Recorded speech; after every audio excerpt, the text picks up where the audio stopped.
grammar. So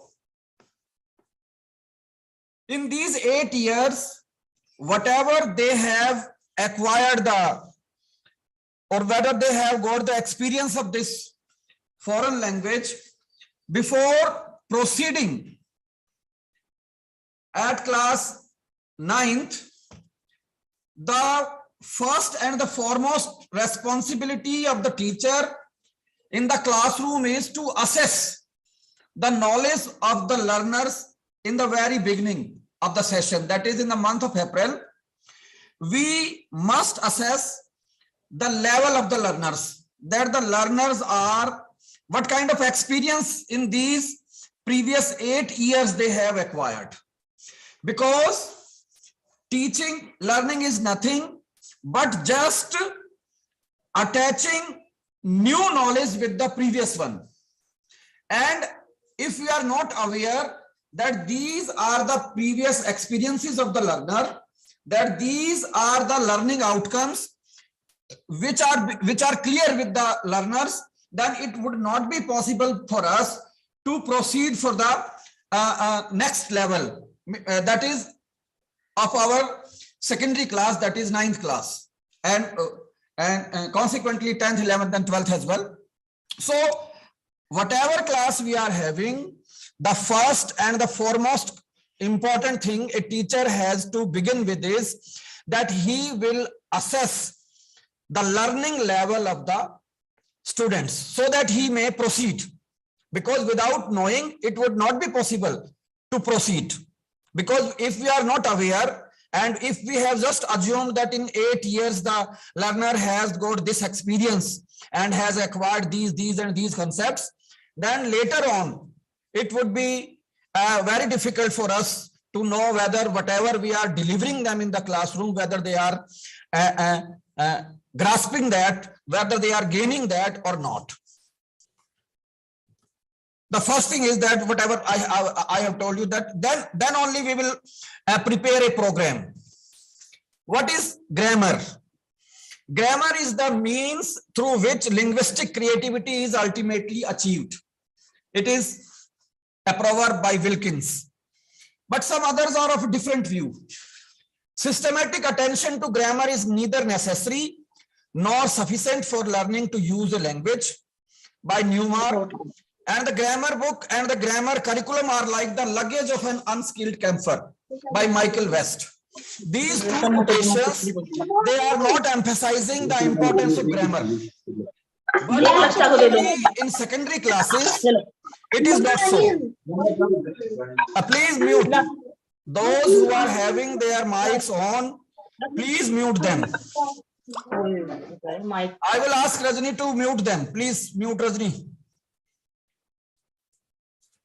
Sir, yes, और मैं सबकी permission deny कर रही हूँ, जब जरूरत हो तो they can message. Yes. I will ask you. I will request you, sir, ma'am. Okay. Now these two quotations by Newmark and Michael West, they both are of the view that systematic attention to grammar is not required at all in acquiring a language. Of course, when we compare how our learners or we have acquired the knowledge of mother language, if similar kind of condition is with the acquiring of foreign language, then I think there is no need of any grammar. Because if we compare the both, we see in our families, because we are our mother language is Hindi, we see that learners before going to school at the age of 5, a learner is having a vocabulary of 5, 6, 7,000 words, and he has a very good practice of the pattern of the language. How the words are being used, where noun, where adjective, where a verb has to be placed in a sentence, he is totally aware of it. But when we compare our mother language with foreign language, both the things are same. Because whatever mother language of the learner is in a foreign country where the mother language is English, in a similar manner, the mother language is acquired by the learner, as our learners are learning the Hindi language, because we are having mother language, Hindi as mother language. But the environment of the foreign learning is not similar to the environment we are having in our families for mother learning. The kind of environment prevalent in our schools when the learners start second language learning, that is English, foreign language learning, it is altogether different from the mother language. So these two quotations, I think they lost its relevance, because if the same kind of environment is prevalent in the school as well as it was prevalent in school when the learner has acquired mother language, then I think these two quotations have got its relevance. But now the environment is not similar. Then I think grammar has got its importance. So grammar is generally thought to be a set of rules specifying the correct ordering of words at the sentence level. And grammar is a description of rules that governs how a language sentences are formed. Grammar is the total mechanism which a language possesses and through which its users are able to communicate with each other. Of course, communication can be done. Whatever I wish to convey can be conveyed by using different sign languages, using words and phrases. But when exactly the exact communication, the kind of communication which a language learner has to communicate through, then grammar has got its importance. Grammar refers to the formal analysis and description of the rules of the language, and this is known as descriptive grammar. At secondary level, when the learners come to us after learning the language for 8 years, then this descriptive grammar has got its importance. Grammar also refers to the rules for the correct use of language, which may be prescribed for its users. Language users' subconscious internal system. There is a subconscious internal system of every language user, and this linguistics attempt to codify or describe that system. Sounds of language are there, phonology is there, structure and forms of words are there, morphology is there, arrangement of words into larger unit is there, syntax is there, meaning of language is there, semantics is there, functions of language and its use in different contexts is there, pragmatics is there. All these kinds of things, they constitute to form the grammar of that particular language. Grammar adds meaning that are not easily inferable from the immediate context. If grammar is not there, then inferring the meaning is quite difficult.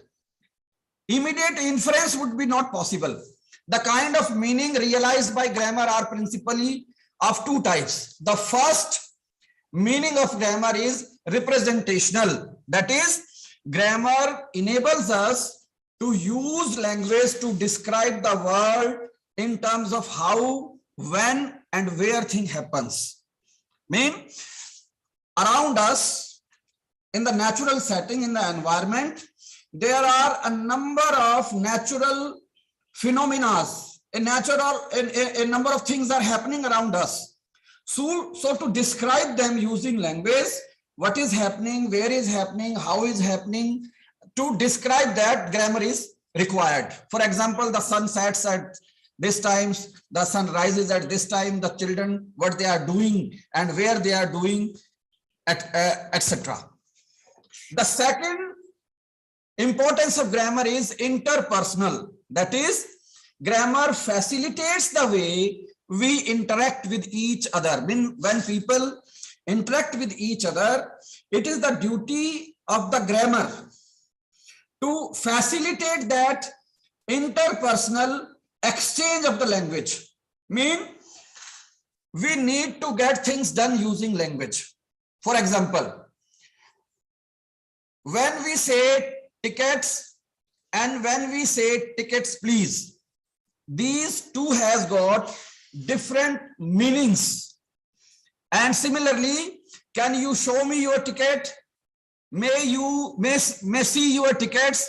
Would you mind if I look at your tickets? I mean, these 5 sentences.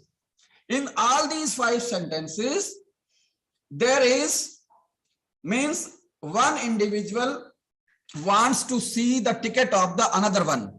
But all the 5 things, when different kind of grammar is being used in all the different 5 sentences, their interpersonal meaning is different.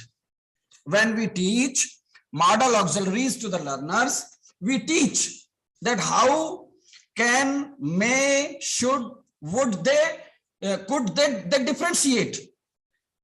The words are similar, but by using all these different model auxiliaries, the meaning together changes.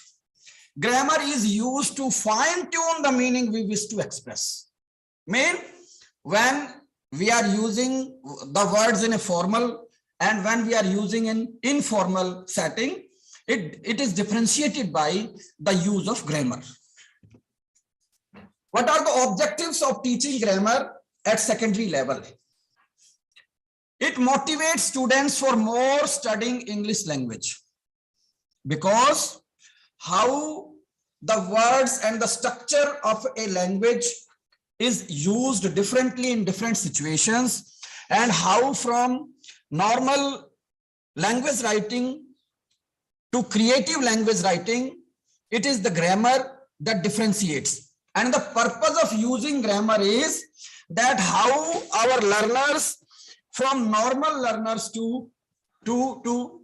towards becoming creative learners of language, to encourage for composing poems and writing essays. Of course, writing poems, writing essays, or writing any literary article means that the learner is achieving creative language use. Means he is using the words, the grammar in a different manner. That is why from a normal learner to a creative learner, he shifts towards that. To develop the ability for grasping the theme of the poem or English passage. Main, we have seen that we are having a poem in class 9th, I think, The Road Not Taken. And it's a simple poem in a normal setting, that the poet is traveling from a wood and somehow he come across at a point from where the road has diverged into 2. But when we grasp the meaning of this poem, when we explain the theme of this poem, it has got a very deep meaning. So this ability of grasping the theme from very simple poems, very simple settings, it is because of the use of this grammar. To encourage the students for writing the meaning or theme of the poem or passage in their own words. If we ask our learners, a class of 40 or 50, that please write this, the theme of this poem or the theme of this particular lesson in your own words, we will see that all the 40 or 50 students will express their views, their words, their own grammar, their own structure in a different way. So it is the grammar that will make them different. They are this writing so different in different manner. To develop the ability of appreciation of ideas and criticizing the thinking. The 2 things are there.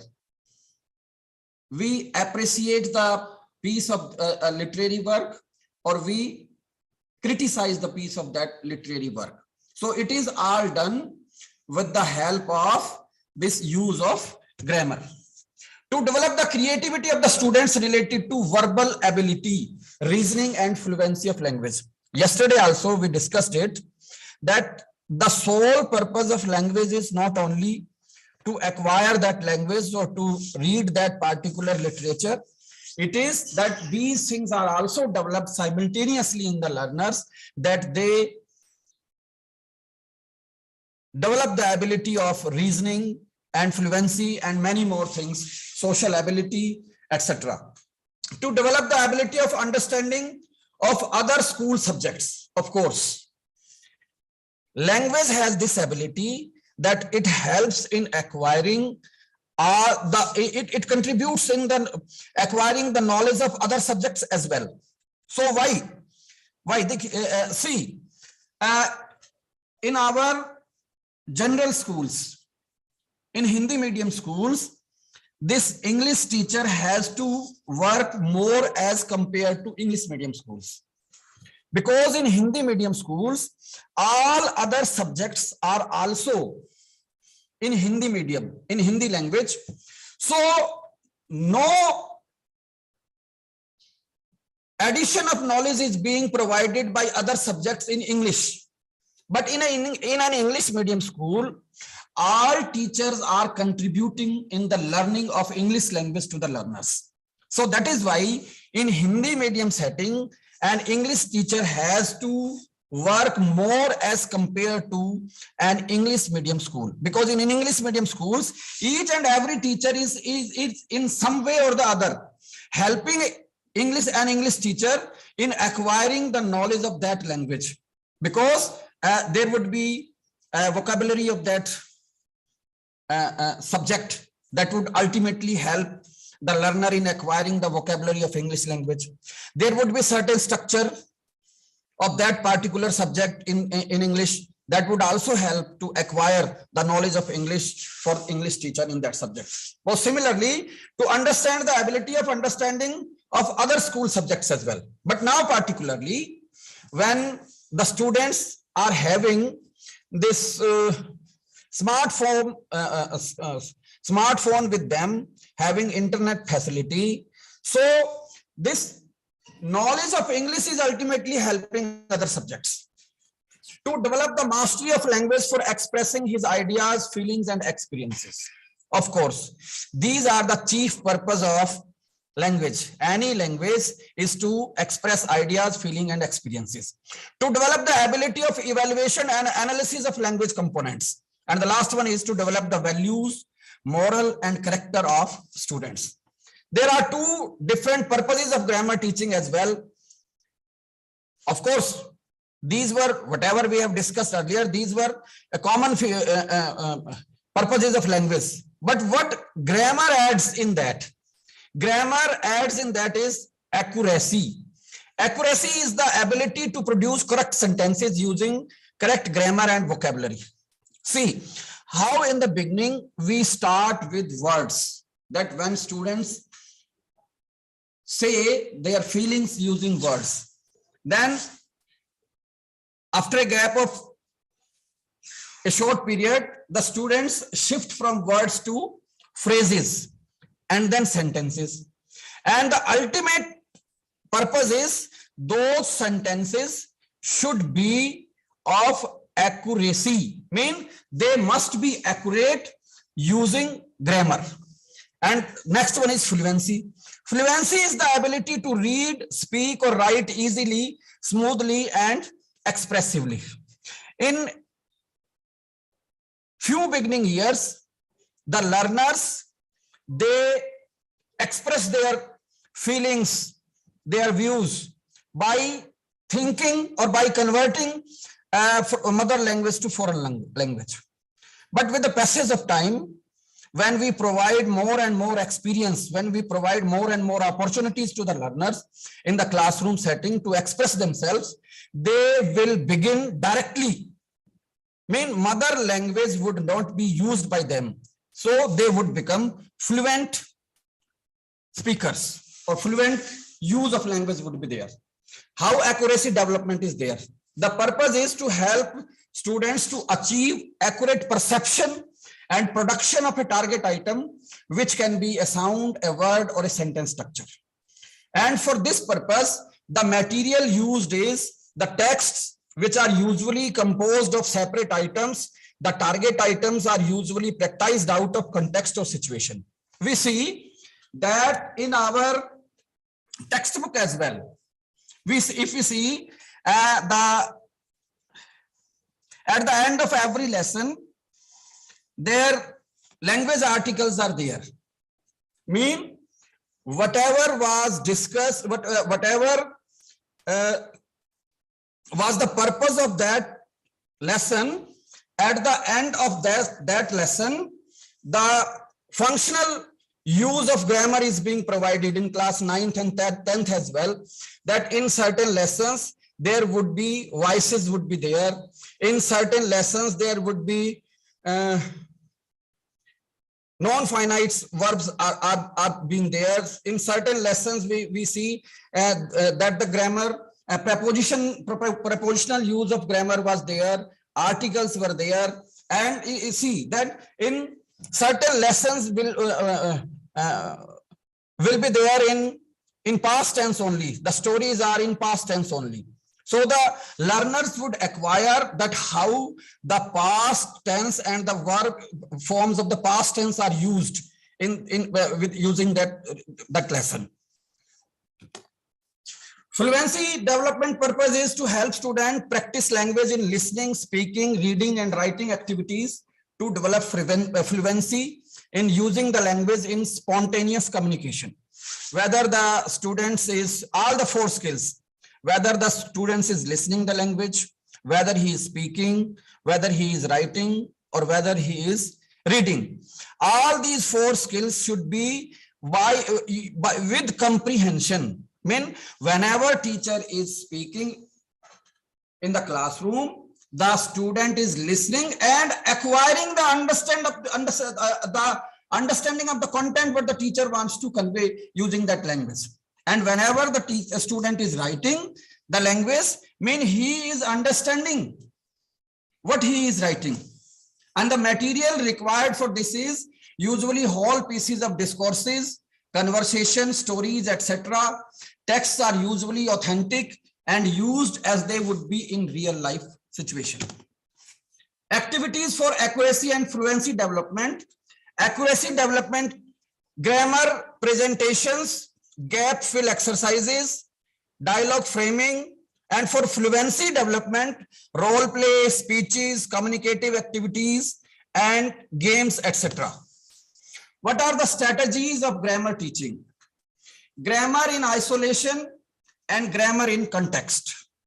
Deductive way and inductive way. We all are aware that there are 2 main methods which we have learned in our training course, that grammar can be taught in a classroom setting using inductive and deductive method. The first is grammar in isolation. Grammar is taught as a separate topic to make sure the pupils recognize the rules and regulations of grammar. It is applicable for language learning only and focused on form and meaning only. We have seen that in first 8 years, that is at primary level, this grammar in isolation is not taught in the classroom setting. Only functional grammar is being provided in their textbooks. But as soon as the learner enters at secondary stage in class 9th, this grammar in isolation, it starts. Mean before class 9th in primary classes, it is expected that no rules of grammar would be provided to the learners. Only practice would be provided. Only a different kind of sentences of similar type, that when we want to provide them the practice of the knowledge of present indefinite tense, then a variety of present indefinite tenses would be provided.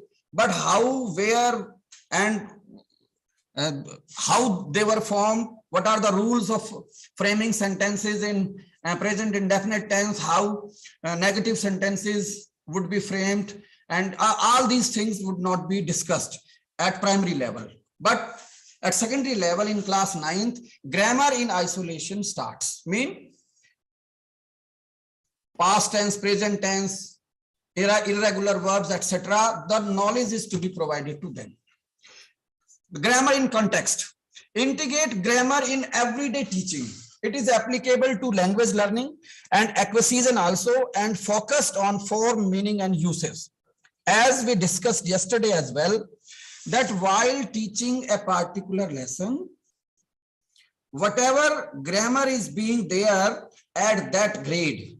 Suppose in class 9th, we are having modal auxiliaries. We are having prepositions. So while teaching in the classroom the lessons, whenever prepositional use is there, whenever a modal is being, auxiliary is being used in a sentence, so it is the duty of the teacher at that sentence that he will ask the students to underline it, to note it down, that in this sentence, this particular preposition is used with this particular verb, or this particular modal auxiliary is used here in this sentence. And if it has not been used here, then this would have the meaning of the sentence. And now this particular modal auxiliary is there. Now the meaning is different. Deductive approach. Two methods generally we used. Rule-driven learning. This rule-driven learning, it starts with secondary level. We starts with the presentation of a rule and is followed by examples. First, the rule of the grammar is discussed in the classroom. Suppose we are teaching present indefinite tense or past indefinite tense. So first, we will explain what is past indefinite tense, how in past indefinite tense, which form of verb is used, and how the noun, verb, and object and subject are placed in the setting. So first the rules, and then after providing them the knowledge of the rule of framing sentences in past indefinite tense, then a variety of past indefinite tense, examples of different past indefinite tenses would be provided to the learners.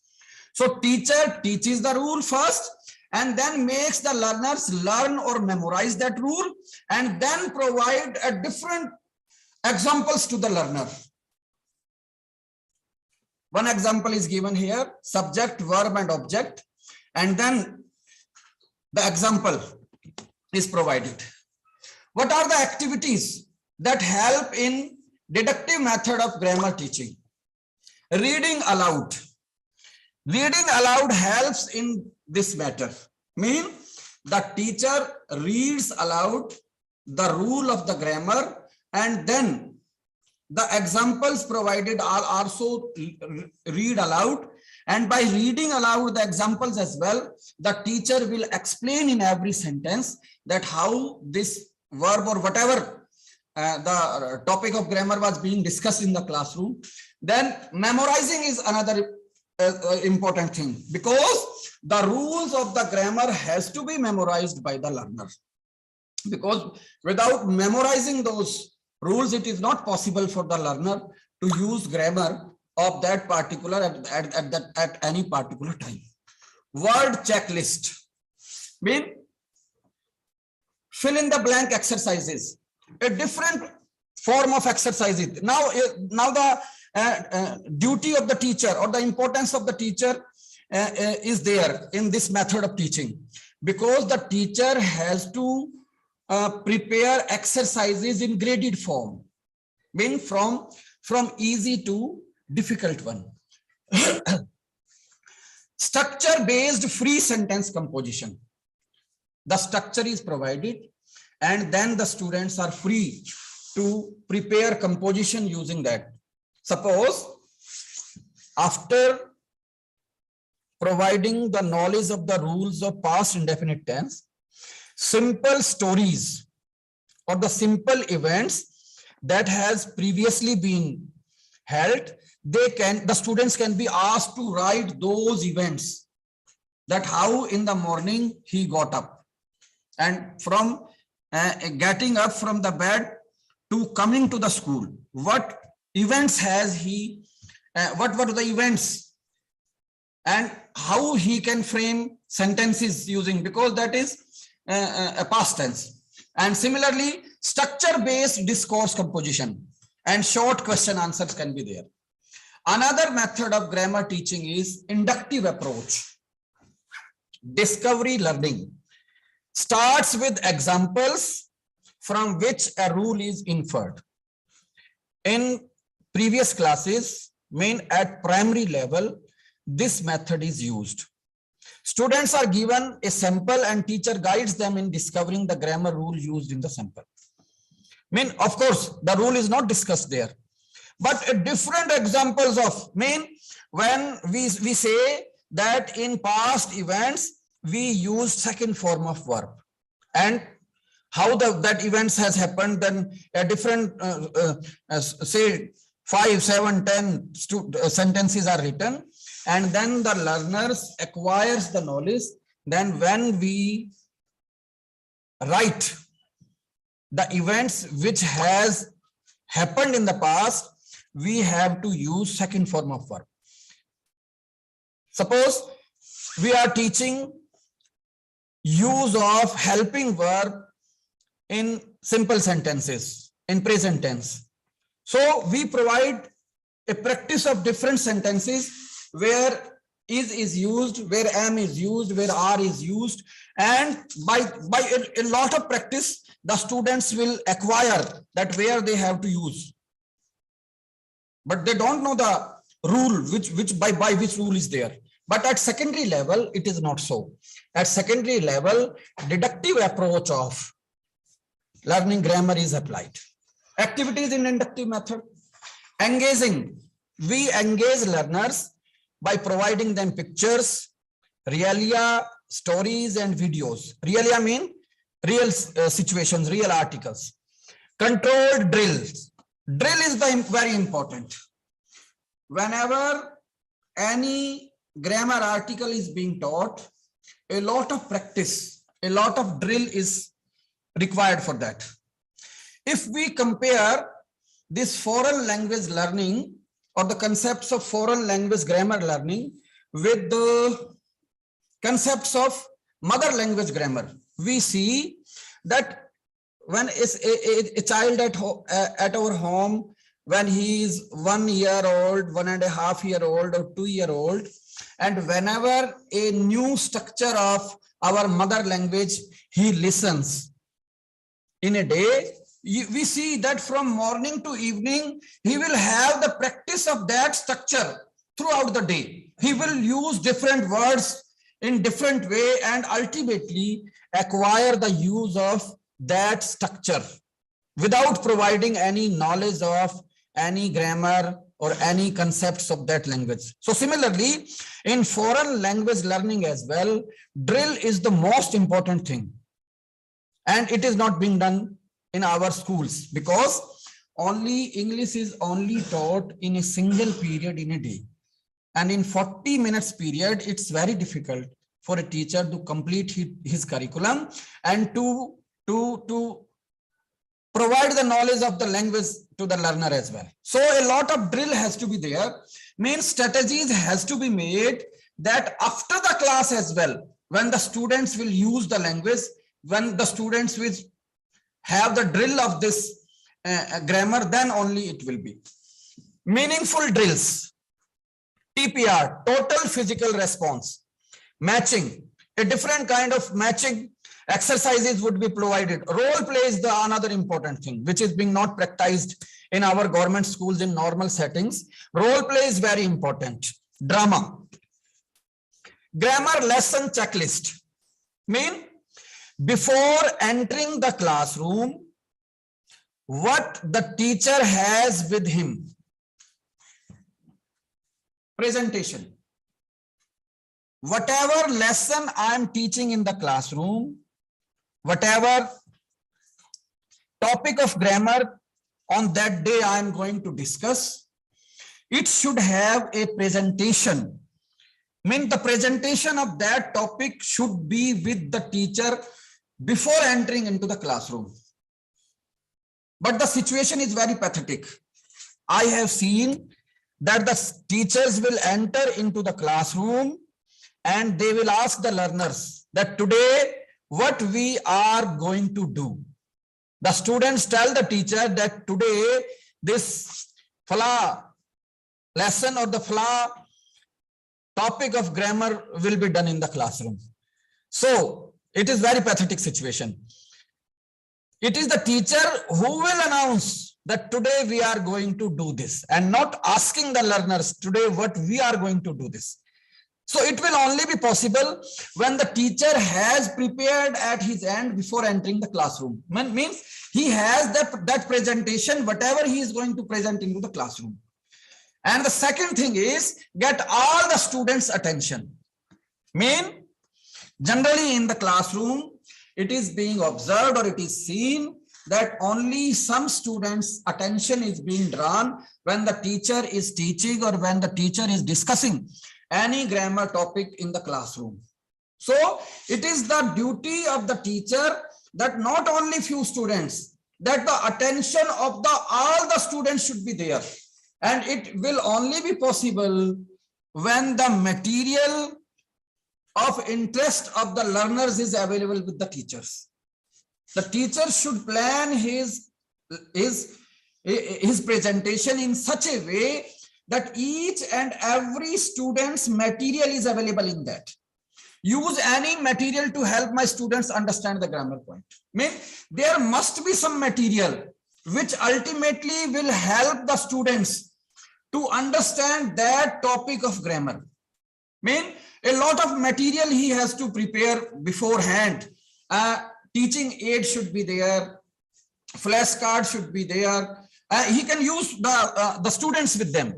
There are certain students in the classroom who are very active in the classroom. Their services can be utilized before. We can provide them homework on the previous day that these 3 cards would be prepared by this student, these 3 by this student, these 3 by this student. And I have seen that students, sometimes some students are more creative than us. If we have prepared those flashcards by ourselves, the students decorating them in a different way because they are more creative than us. So a lot of material of students' interest related with that particular topic should be with the teacher before entering into the classroom. Use any of the next strategies while explaining the grammar point. See, we generally announce the concepts in a normal way in the classroom. Whatever grammar we are teaching, we teach is as we are teaching a lesson. It should not be like that. Different strategies has to be planned before by the teacher, that how I am going to announce this particular thing.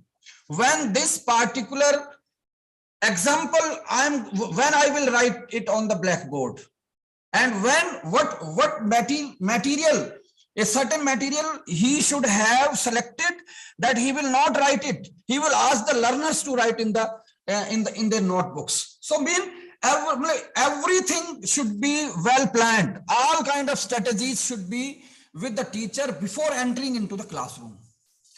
Elicitation. Elicitation is the process of getting or producing something or some information or reaction. It should also be there.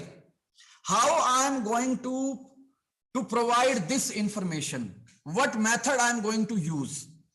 Comprehension checks. While teaching any grammar topic in the classroom, after 5-7 minutes, comprehension checks would be there. Means whatever I have delivered in these 5 minutes, how much of that has been comprehended or acquired by the learners. If it has not been acquired, then whatever next I'm going to deliver is useless. So then again I have to see whether whatever I'm delivering in the classroom, whether the learners are acquiring that or not. Confirmation checks.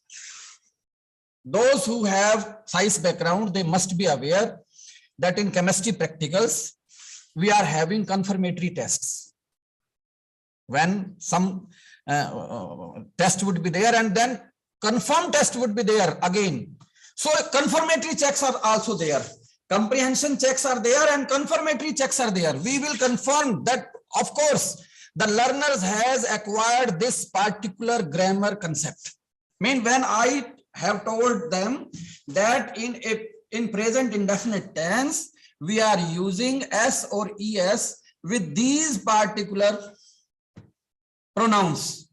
So after only delivering, then I will provide certain sentences to them. Then they will use it. Then it would be confirmatory test. That of course, whatever concept I have delivered, the students have acquired that. Asking leading questions, that is very important. I have seen, or I myself have, not only because we are having a lot of curriculum in a year. So our emphasis is on completing our curriculum, that I have to finish my curriculum. It is not so.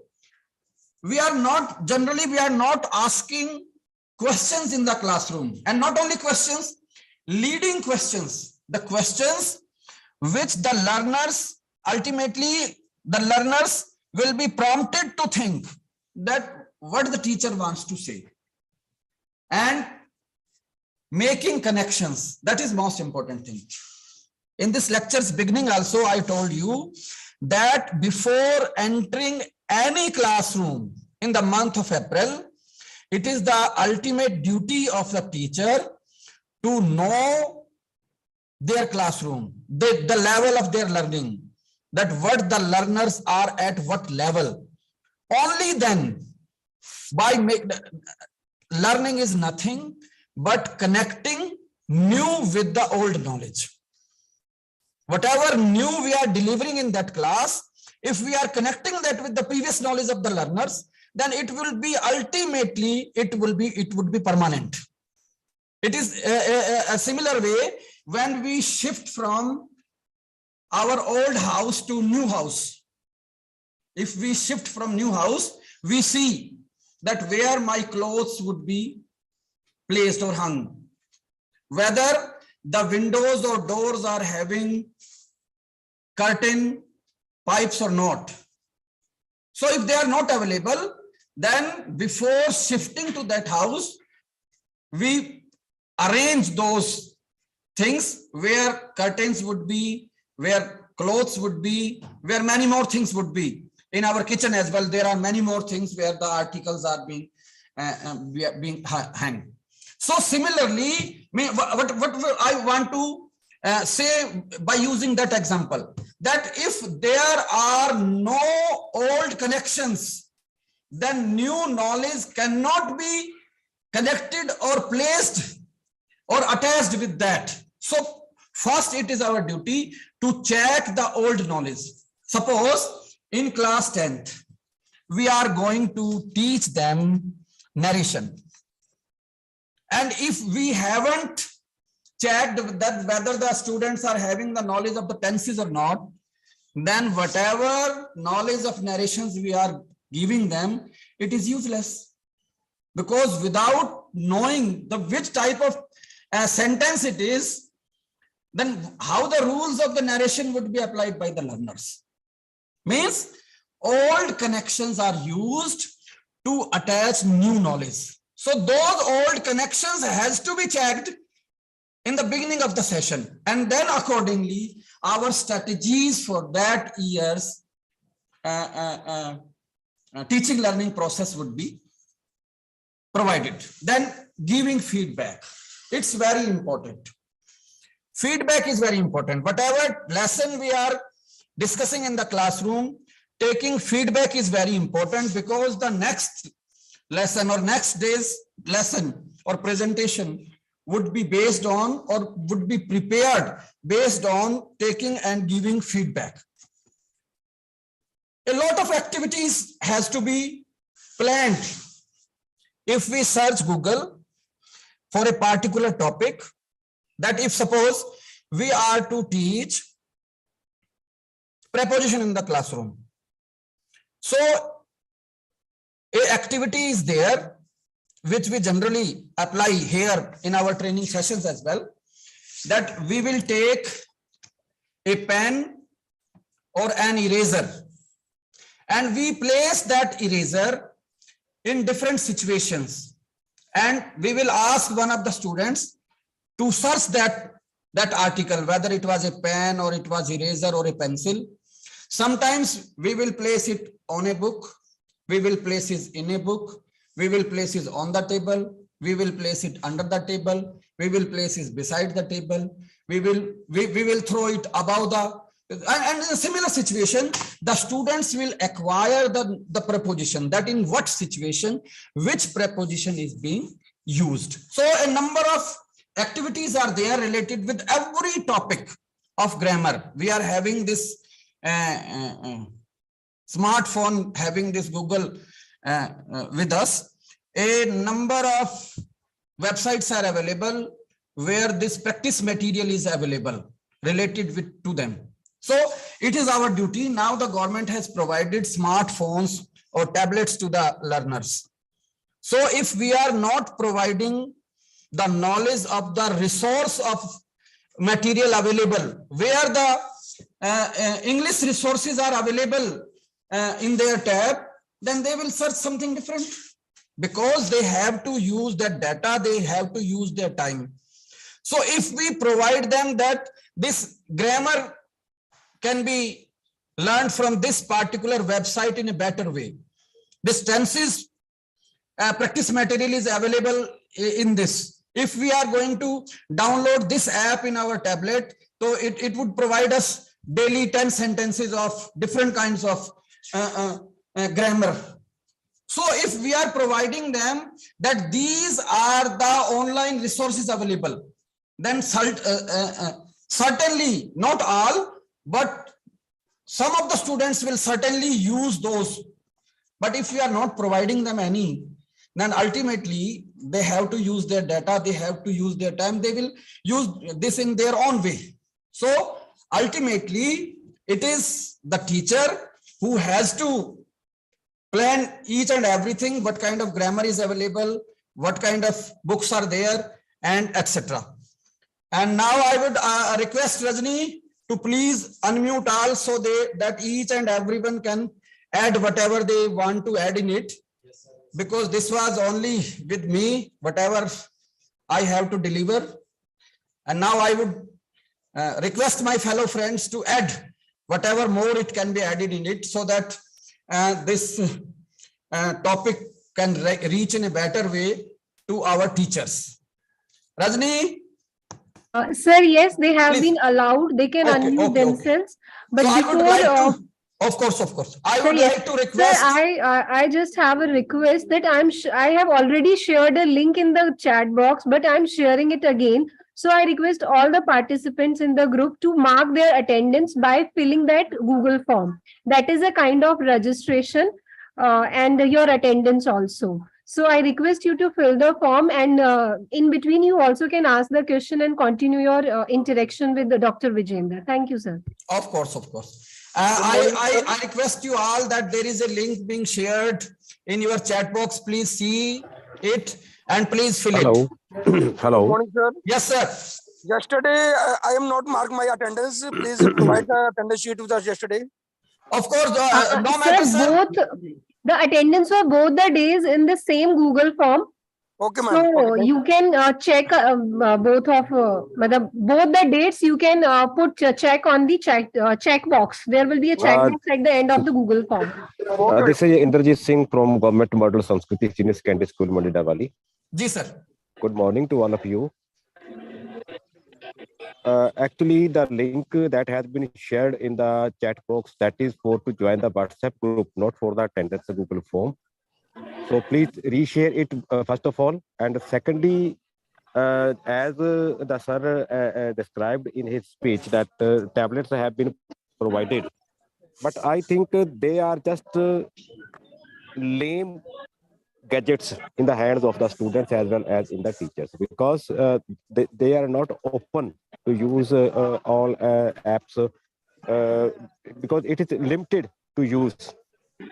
So there should be much and more opportunities for the teachers to use the tabs to download some webs or some applications or some YouTube searches. So this should be there. then these gadgets will be more profitable for both students and the staff. Of course, sir, your feedback would be sent to the concerned department, and it is just the beginning that the government has distributed tablets, and as per our feedbacks, whatever you will provide from the field, it would be improved certainly. But if we set aside these tabs set aside, then each and every students at their home, their parents are having smartphone, so we can utilize the services. Sir, good morning. Good morning, sir. Sir वो link chat box में show तो नहीं हो रहा sir जो आप बता रहे हो मैं करवाता हूँ सर, उसको री करवाता हूँ, अगर वो नहीं काम करेगा तो फिर ग्रुप में डलवा देंगे। Sir it's my humble request, please share this PPT in group also, please share it again. Sir, I have shared it thrice. So, but is it it is not available with you? visible, ma'am, not visible in the chat box.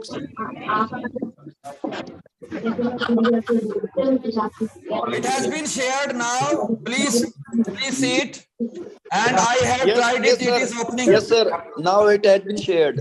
Yeah. Please. Okay. And those who are members in the group as well, you please copy this link and share in the group as well, so that those who are not in a position to mark their attendance from this link, they can open it from the group as well. Good morning, sir. I am Vijender, sir. Gaur. Yes, sir. English. Vijender, sir, good morning. Good morning, sir. One by one. I am lecturer Please Surendra Dhankhar. provide your all the PPT for question. Sir, no matter, we have formed the group, and whatever material is available with us, it would be certainly shared with you all. Thank you, sir. Thank you, sir. Thank you. Sir, Thank you, good sir. morning. Good But morning, PPTs good of morning, yesterday sir. were not. Hello, sir, good morning. Good morning. Sir, PPTs of yesterday still are not shared. Sir, it would be provided, and many more material would be provided to you. Okay. Thank you, sir. One more thing. Yes, sir. Sir, you mentioned about the Sir, I'm functional sharing grammar a and, link. grammar in context. Now There it is is noise. visible, ma'am. Now it is visible. Attention, please. I There request, is a lot please of noise. speak one by one. That is why I don't allow you to unmute. I hope you people understand. Please unmute yourself. It will help us go on. Balwant ji, Inderjeet ji, first please unmute yourself. I have received a message from Pallavi. She is saying link is working. So, Dharmender PGT English, Dharamveer ji also submitted his attendance and registration form. So, link is working. Please try once again.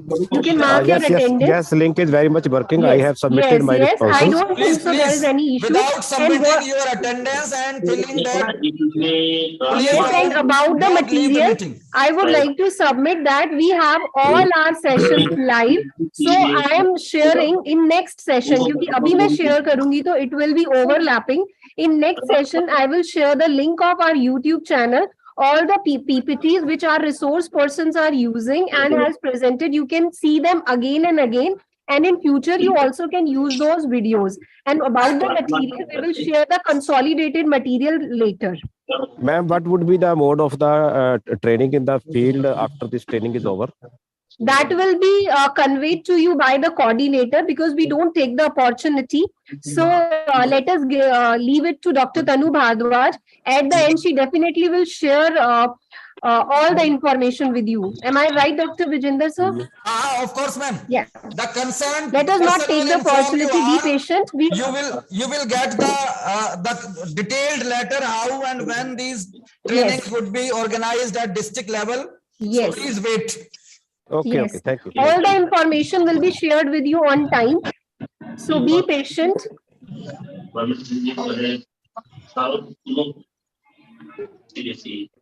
Before filling that Google form or marking your attendance, please don't leave the meeting.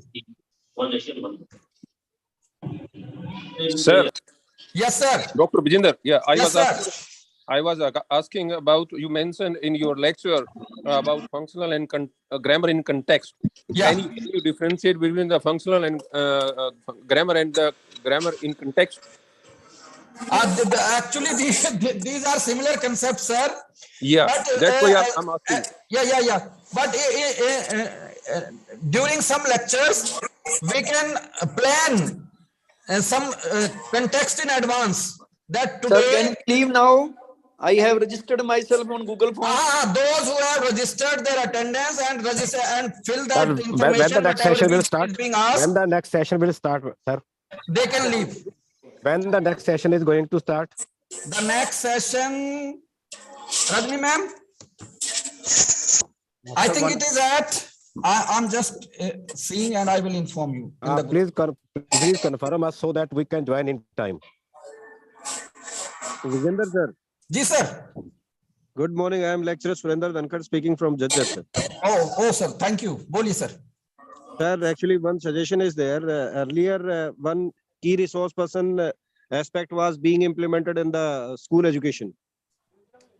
Actually, if it is a one shot of good initiative, but I think it has not been implemented. Actually, one key resource person should visit at least a school in 1 month, and it should be based on the key resource person should be based on the elements of a language. Every aspect of language, one key resource person should be implemented, and then he may visit. A visit should be fixed on the basis of district education officer or diet level. So that This proposal was submitted to the department before as well, that similarly as we are having DMS and DSS at district level, so each and every subject specialist should be there. Actually, but it is up to the department that when or they are going to think it over and implement this suggestion, sir. Actually, in 2014, a seminar was conducted on language at the basis of on the call of Department of Education at DSC level. Yes, sir. And the same proposal was being submitted by our team, but it is not still. I think it is not being implemented. If it is possible, then you can raise this issue to the directorate level. Yeah, of course, sir. I will try my best to submit your proposal to the department, the concerned person. It is up to the department when they are going to implement it. Thanks, sir. Thanks a lot. Good Thank day. you, sir. Please tell when the next session is going to start so that we may manage time. Just a minute, sir. What will the timing of the next session? Please.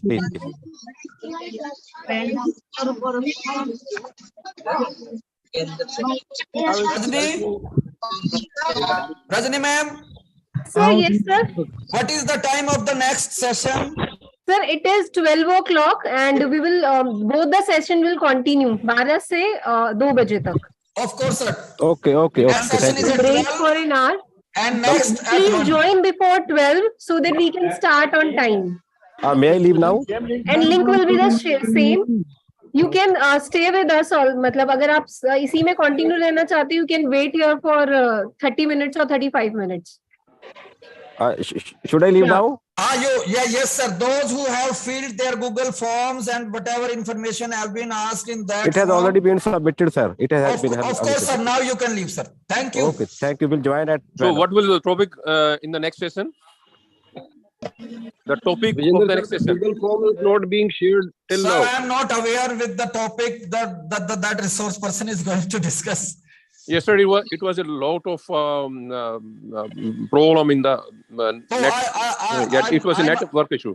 I'm asking some of the from teacher education to share the timetable in the group as well.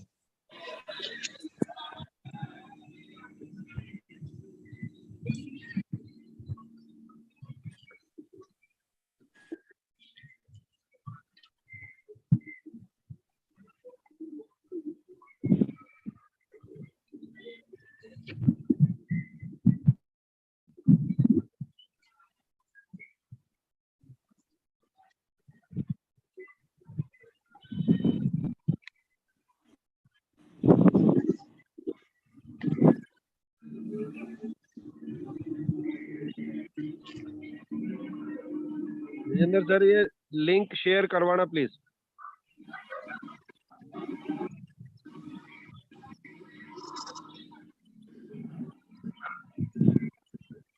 What's the use of this meeting? What we do not know about the teachings? Is there anything extra? Nothing is extra.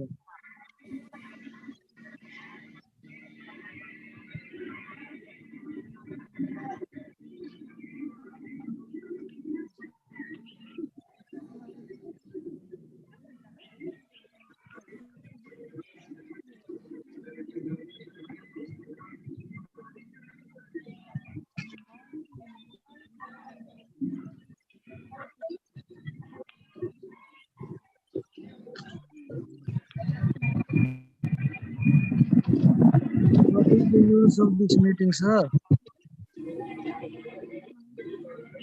Or do you want to give some extra suggestion?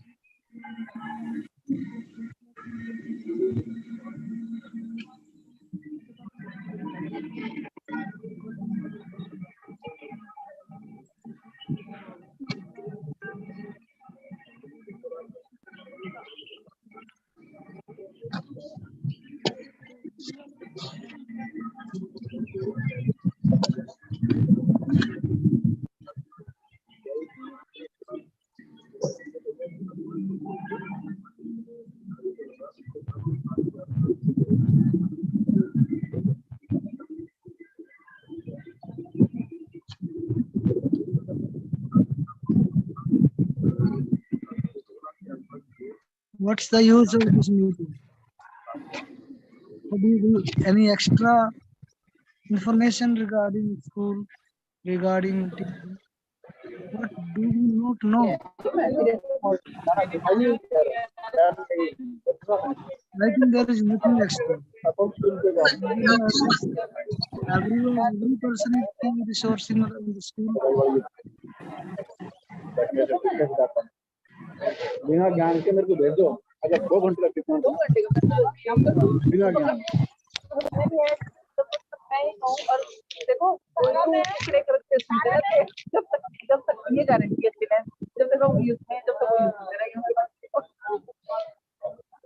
वो पता है वो चल रहा था lecturer में कितने खवातीन थे टाइम कितना तो यो साहब खड़े हो गए मेरी क्लास आगे फिर वो साहब कमाल है Sir, what's the use of this meeting? हमारे में साउंड लग गया अभी आज नहीं गए ना तो वो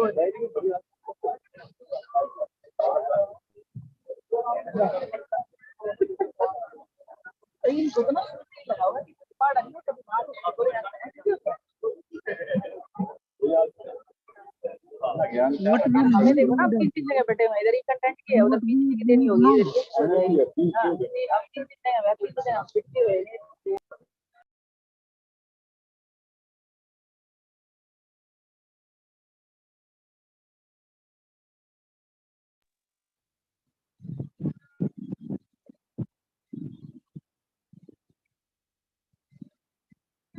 Nirmal Gulia, madam, is there anything extra in this meeting?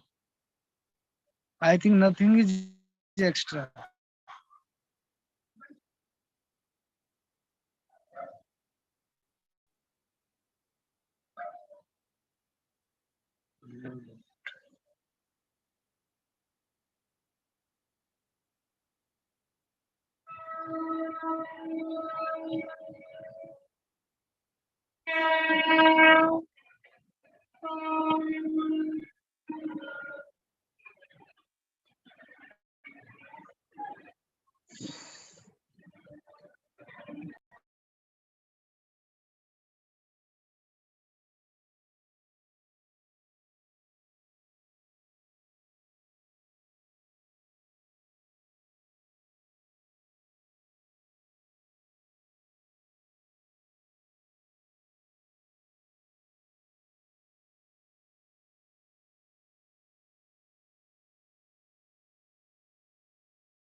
हमारे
ये सुनो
समस्या के लिए बात कर लेते हैं।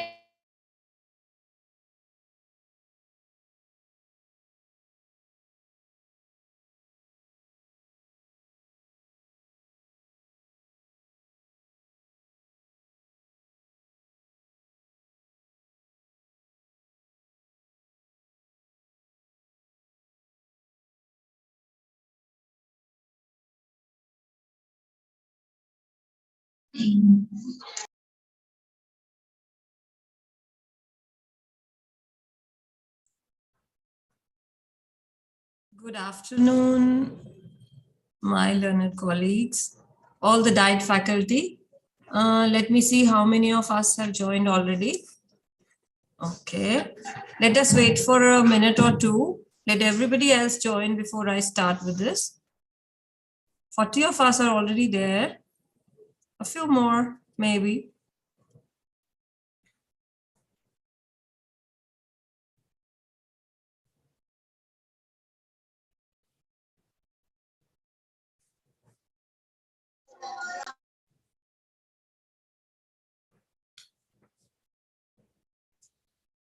A 1 hour break, maybe. That's why few of the people are not there already. 43.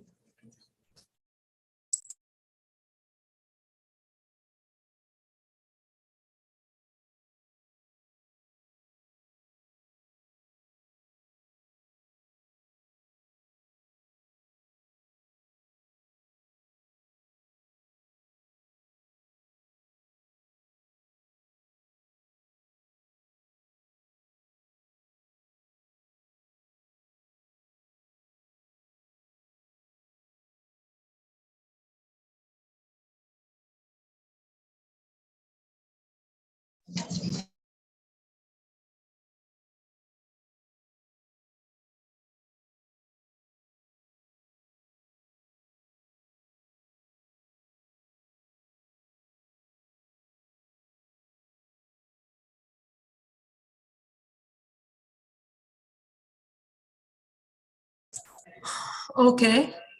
46 of us are now here and we can start. I'll be taking your session on writing skills in English, and I'm Vandana Chopra from SCERT, and Dr. Dinesh will take the next session with you at 1 o'clock. So all of us are always, before beginning this presentation, I'll say the same thing. We all are from the same field and we know most of the things that I'm going to discuss today, but revision is always good. So this is kind of revision. How we going to train our teachers to do writing skills are in English. This is what we are going to discuss today. Since writing is a very important part of our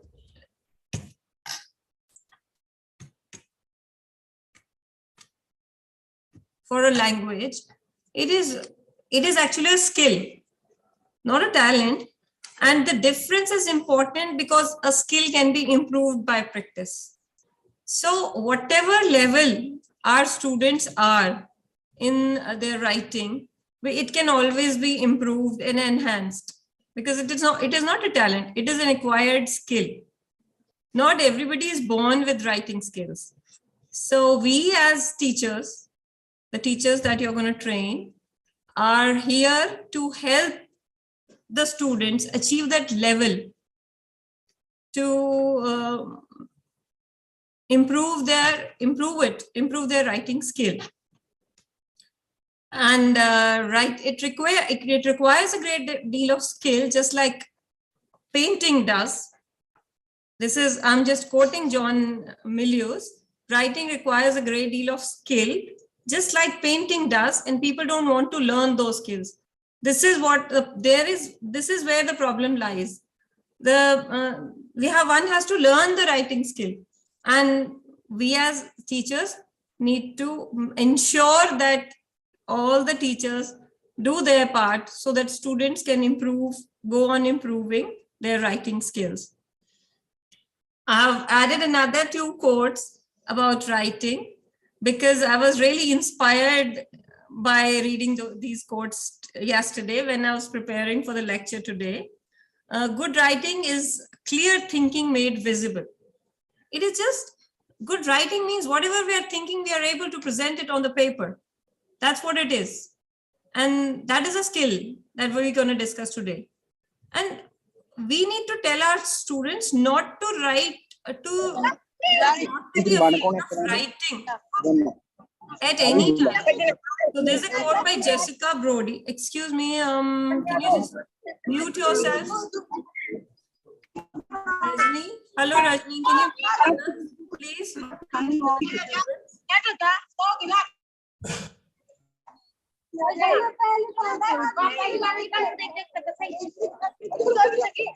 Hello, somebody, your mic is on. Kindly mute Dharambir ji. Yes, thank you.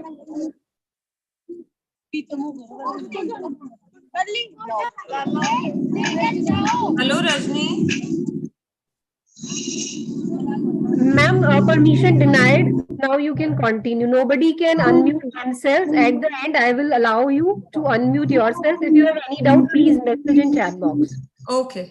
But I can say, hello, Rajni.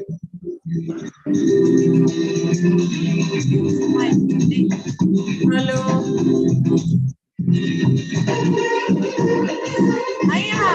Rajni, I can hear music. Yes, ma'am. I'm also checking कहाँ से किसका वो है. Wait.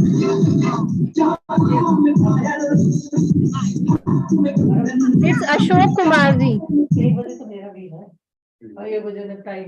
I have done, ma'am. Okay, thanks. Thank you so much, Rajni. So we'll continue with this, continue with our topic. We need to encourage our students to write whatever they write. This Jessica Broody has said very rightly, don't be afraid to write crap, because crap makes great fertilizer. This is supposed to be funny, but actually this works like that. If our students are writing every day, whatever they are writing, maybe they are writing crap, but that crap works like fertilizers, and they it grooms them into good writers. So we have to continuously encourage our students to keep writing. Now we'll discuss a brief introduction to composition pedagogy. Composition, because that is what we were dealing with, writing skills. There are three parts: process pedagogy, writing across the curriculum, and writing in the discipline. Process pedagogy emphasizes that good writing is achieved not in single pass, but through series of activities involving multiple writing sessions and student reflections. And another, writing across curriculum, works from the insight that writing can deepen student learning in any discipline, because writing provides opportunities to recall, explain, and apply, and analyze and synthesize. And another is writing in the disciplines. This is an offshoot of WAC, which is writing across the curriculum. It challenges the assumption in the traditional composition teaching model that any single department can train students in generic or neutral set of writing skills. Writing is thinking. To write well is to think clearly, and that is why it's so hard. Yes. Now, let's come back to the language skills in our secondary classes. Language skill contains two parts. One is receptive and one is productive. Receptive part is another has two parts, which is listening and reading. In that part, student doesn't have to create anything. They just need to listen to the English language. May it be stories, may it be movies, may it be dialogues, may it be general talking or reading, whatever they can read. It is a passive language skill, which definitely improves the active skills also. And speaking and writing is definitely the active language skills, which we are going to focus on today. There are many approaches, there are two approaches to teaching writing skills. One is product approach and one is process approach. Product approach is that it compels the writer to focus on the finished text. Means whatever way the product of writing rather than steps and stages. In this approach, in the product approach, it is not important how the person is writing it. What matters is the end result. Product approaches include reports, blogs, articles, and formal letters, emails, and memos also. Whereas process approach to teaching writing is that if student receives feedback while writing, they write something and the teacher gives feedback and they again improvise on that, and then again feedback is given. In this process approach, emphasis is on the process rather than the finished product.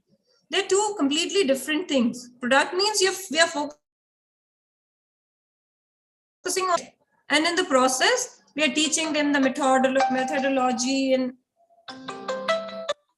every methodology of writing. We are improvising on the way, and this is how this is the process approach. In the writing process, there are 4 stages.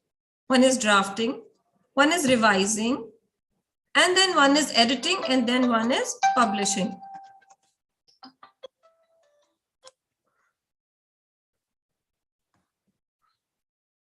Drafting means it's the process of putting points and ideas on the paper.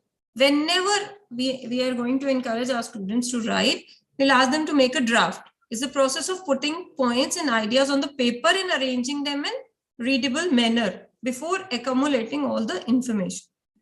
It is usually research with their topic during the pre-writing stage, and writers start with draft version.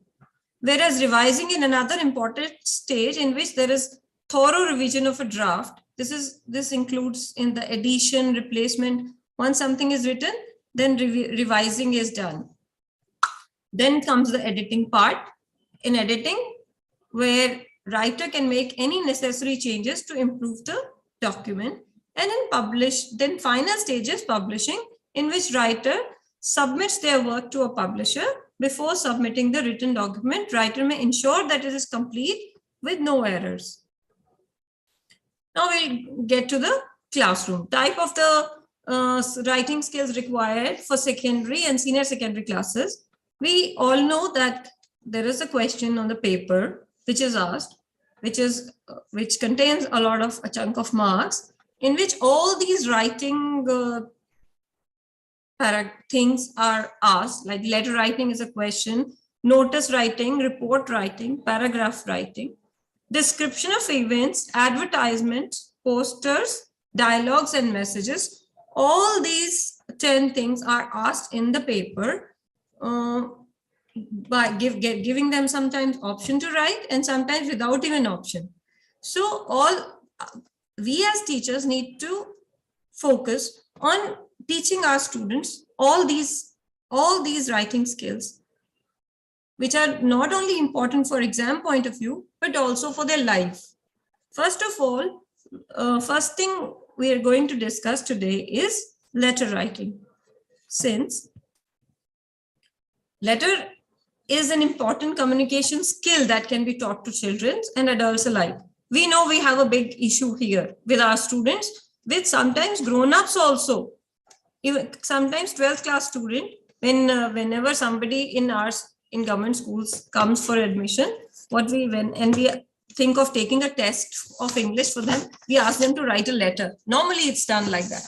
That if a child is able to write a letter on his own, on his or her own, then probably we can mold him further to understand all other things in English. So this is one basic thing that a child starts learning from grade 4 and keeps on learning till grade 12. And it is very important also. It's important because it serves many personal and professional purposes also. For applying for job, child has to write a letter. For applying for bank account, the child has to write a letter. And for improving their social and handwriting skills, it is very important that children learn this letter writing skill. So while teaching letter writing can seem like a challenging task, by evaluating our students' skills, teaching them the basic foundational elements and providing opportunities for practice, you can help them successfully master the art of letter writing. All the while, we have seen that this problem of letter writing has come in front of the teachers all along, because sometimes they know what they want to say. They know the format also sometimes, but they don't know how to say it. Sometimes they don't understand that this is a formal letter, so this thing should be said in a different way. Sometimes they don't get it that informal letter has to be written in a different way. So this is what we are going to teach them here. So excuse me. This is what this is what our duty is, to tell them that how many types of letters are there, and how to deal with them.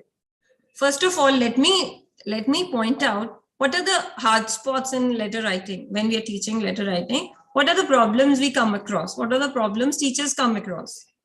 First, students are not able to differentiate between the types of letters. There are so many different types of letters. Letters to official letters are there, business letters are there, then formal letters are there, informal letters are there, complaint letters are there, and then appreciation letters are there, and job application letters are there. So there are 10 types of letters which students are not able to differentiate. And there is a difference, little bit of difference in the format. So our point is the teacher has to clarify to the students, first and foremost, that these are formal letters, these are informal letters, and how they are different, and why the language and the way the letter is written should be different. Students have another hard spot is that they don't have a clear vision about traditional letters, and they don't know the difference between methods, modern methods and the old methods of letter writing. They don't know formal format of the letter writing sometimes, and sometimes they have difficulty in forming simple and relevant sentences to give information. This one problem, difficulty in forming simple and relevant sentences, is a huge thing which we need to correct. And all this can be helped by a lot of practice, by giving a lot of practice to our students in writing different type of letters. Just yesterday, I was discussing the unseen passages, and the same thing I said, that practice is what is required for our students. Hands-on practice, written practice, which is very important. Means maybe every week from the beginning of the session till the end of the session, if every week one letter is given to them for writing, I think the student will get in it for writing in the class, and one from the home, then I think they'll get a lot of practice. And it is not very difficult to manage also. If we decide that every Monday students are going to write a letter and the topic will be given right there and then, and one letter is given to them for doing at home, I think they'll get enough practice. 50 letters they're going to write at school and 50 at home, 100 letters they write, they'll definitely improve. They'll definitely be able to at least say what they want to say in their letters. And I've pointed out some reasons why they are not able to write letter properly. I think there is a lack of writing exposure. Writing exposure is sometimes we don't, when we have a student sitting in front of us and we already have made up our mind that they don't know, they'll only write the letter which they have learned from home. They cannot write on their own. Then they don't get writing exposure at all. If they're told one day prior to the class that you will be asked to write a letter application to principal regarding this matter, and they've crammed it and learned it, and then they write, then it is not writing exposure at all. If they mugged it up and then put it back on the paper, then it is not writing exposure at all. Writing exposure means that we giving them format and they're going to write on their own a new thing every day, new letter every day. Every time we give them, never ask them the letters they have already done. The exposure can only improve the status quo of our students. They're not provided a proper atmosphere of writing skills. They're unable to understand the given statement of question properly. Yes, there is a problem there also. A long statement comes in the paper saying, telling that the letter is to be written to so and so, and there are so many names and they get confused sometimes. So confusion between senders and receivers address they have. Sometimes they're not able to figure out who is writing and to whom is who is going to receive the letter. Sometimes students are not told about proper formatting of letter and habitual traditional style as taught in previous classes, and they continue using their already adopted method. And then I'm suggesting some remedial measures also, which I'm suggesting side by side anyway with every sentence. Proper drill and practice should be done by teachers. Our teachers need to understand that proper drill and practice is a must if we really want our children to be able to write. And writing, as I told you, is the most important thing that the students will take home after they're done the 12th. At least for language, at least they should be able to write few sentences, paragraph. They should be able to write. They should be able to write letters, and they should be able to write application if they want to. So proper drill and practice has to be done by teachers. This is really important. Writing the content of letter in a simple sentence using proper verb forms on the board. Yes, this can be done. We can ask them to make simple sentences that they want to say. Let them write the wrong sentences. I initially quoted one thing, that crab becomes good fertilizer. Let them write crab. Let them write wrong. It's okay. Because if they start with writing wrong, then only they'll continue to get the correct thing. Teachers should explain the format of personal, business, and all other types of letters, which is really important. And this our teachers do. This is done every day. Teacher does explain the format. They give the format of personal and business letters, but this has to be done repeatedly, over and over, till our students grasp it. In class 9, when the teachers get their students in class 9, there is a huge change in their atmosphere. Since till class 8, they were just little kids, and in class 9, they are grown-ups now. They are expected to write letters too. They're expected to do all this already. And there becomes a problem sometimes. And so the teacher has to work a little bit on the practice and repeating himself again and again, and acquaint them with new format and modern style of letter writing.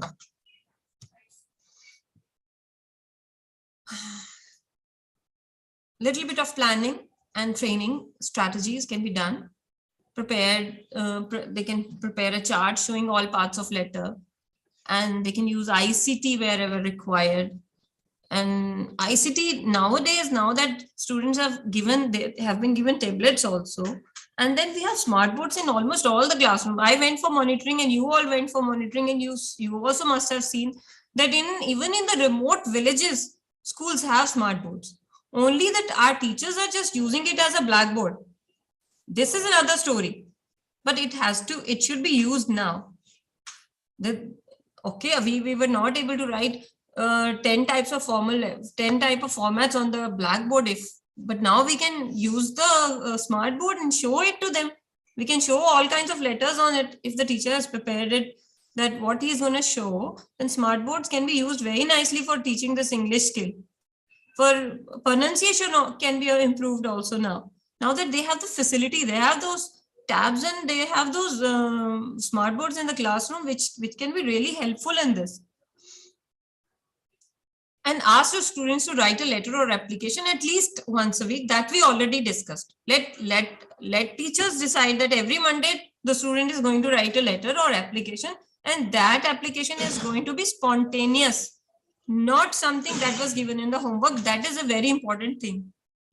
Because when the child has already learned from the home, when he has already looked it up in his notebook or help book or wherever, then it is not practice. Then it is just putting on paper what already he had learned, and then it goes away. It doesn't stay with him.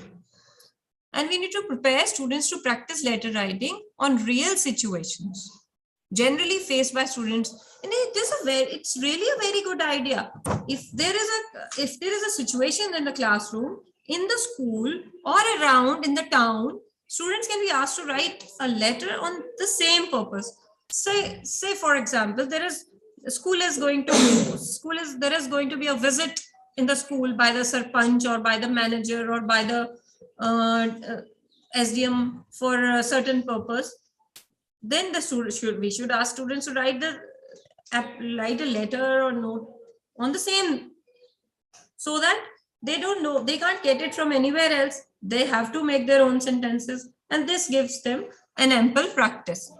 And practice is the key to writing skills, definitely, which improve day by day by writing, doing enough practice. Here I have jotted down the methodology of teaching letter writing. First of all, we need to tell them that there are two types, two bifurcated types, two quite different types of letters, formal and informal. Formal, business letters, official letters, applications, and letter to editor. These four are formal letters, which over and over are asked in the question paper, and they require also application, job application, they'll require just right after their schooling is over. Half of our male children start looking for jobs after they've done their 12th. Before even, they don't even plan to do further studies. So they should be able to write an application and official letters. And these are four formal letters. And there are four informal letters, which are friendly letters. They're writing to their friends and family. And then there are thank you letters, apology letters, and invitation letters, and letters of complaint. So first day of letter writing class, types of letter needs to be clarified to all the students, which is an important thing to be done, which is an important method to be used for teaching writing letters. And then we need to explain the format and write on the board the format. Format has to be written on the blackboard or the whiteboard or using smartboard. It has to be made very clear to them how they're going to write it. That first of all, they'll write sender's address, then they'll write date, then they'll write address of the addressee, and then they'll say salutation, and then the subject, and then the body of the letter. And body of the letter, explain to them that body of letter contains 3 parts and minimum 3 paragraphs it requires. It requires an introduction paragraph, it requires a main content, and it requires conclusion. Complementary clause is also important. This type of letter writing, they have not learned till grade 8. This is new to them. So this has to be told to them very clearly, and it is also very important that teachers do it in the way it should be done. Then there's sender's name and designation if applicable. So format of letter has to be written on the blackboard, and teacher needs to do this exercise at least once in the session, that they'll write it on the blackboard, and then they ask the students to write it on their notebook and check their notebooks right there and then while walking in the class. Sometimes they don't understand this. Just like the way it's written on my screen, sender's address on left side and body of letter on the right, they can always do that mistake in their paper.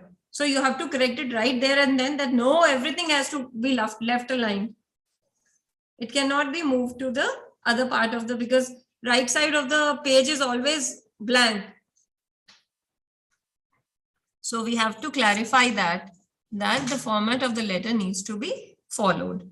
And instructions the teacher is going to give to the students, that all the things I'm already saying to you, now I'm just showing you on the slide, to tell the students that all parts in the letter are left justified or lined up on the left. Till now, I mean, this left aligned thing has been going on for around 10 years or 12 or 14 years or 15 years, and still my students in the class are writing, signing their letters on the right, and they're still doing the same thing. So we need to clarify that all the parts in the letter are to be left justified or lined up on the left, and make students sure and make the students ensure that they have to use formal English. No slangs, no casual chat. Yes, formal letters, they cannot use informal language, and they cannot use slangs, and they cannot use their local language. It has to be formal. Ample practice work has to be given. Practice is the key to everything. You know this, I know this. This needs to be conveyed to our teachers who already know this. But still, I feel that repeating again and again happens to work. work for a lot of things, works for a lot of people. So I'm repeating it and you'll repeat it too. Previous year question papers should be collected and writing skills of the questions in the paper should be discussed. Yes, this we do it. This we do it every year. It is a very good exercise to prepare the students for upcoming exams. And students should be motivated to write letters to one another for practice. And that is a good practice for informal letters. And it should be corrected by teachers and feedback should be given. Which feedback without corrections and feedback, everything goes down the drain. Suppose student is writing again and again, but he's not writing it correct, then it is no point if the correction is not done. If the students are not giving feedback, then it is of no use at all. I'm sure you people might be having some queries, but we'll take them up after the lecture is over. So this was all for about letter writing. Now we'll discuss some other writing skills today.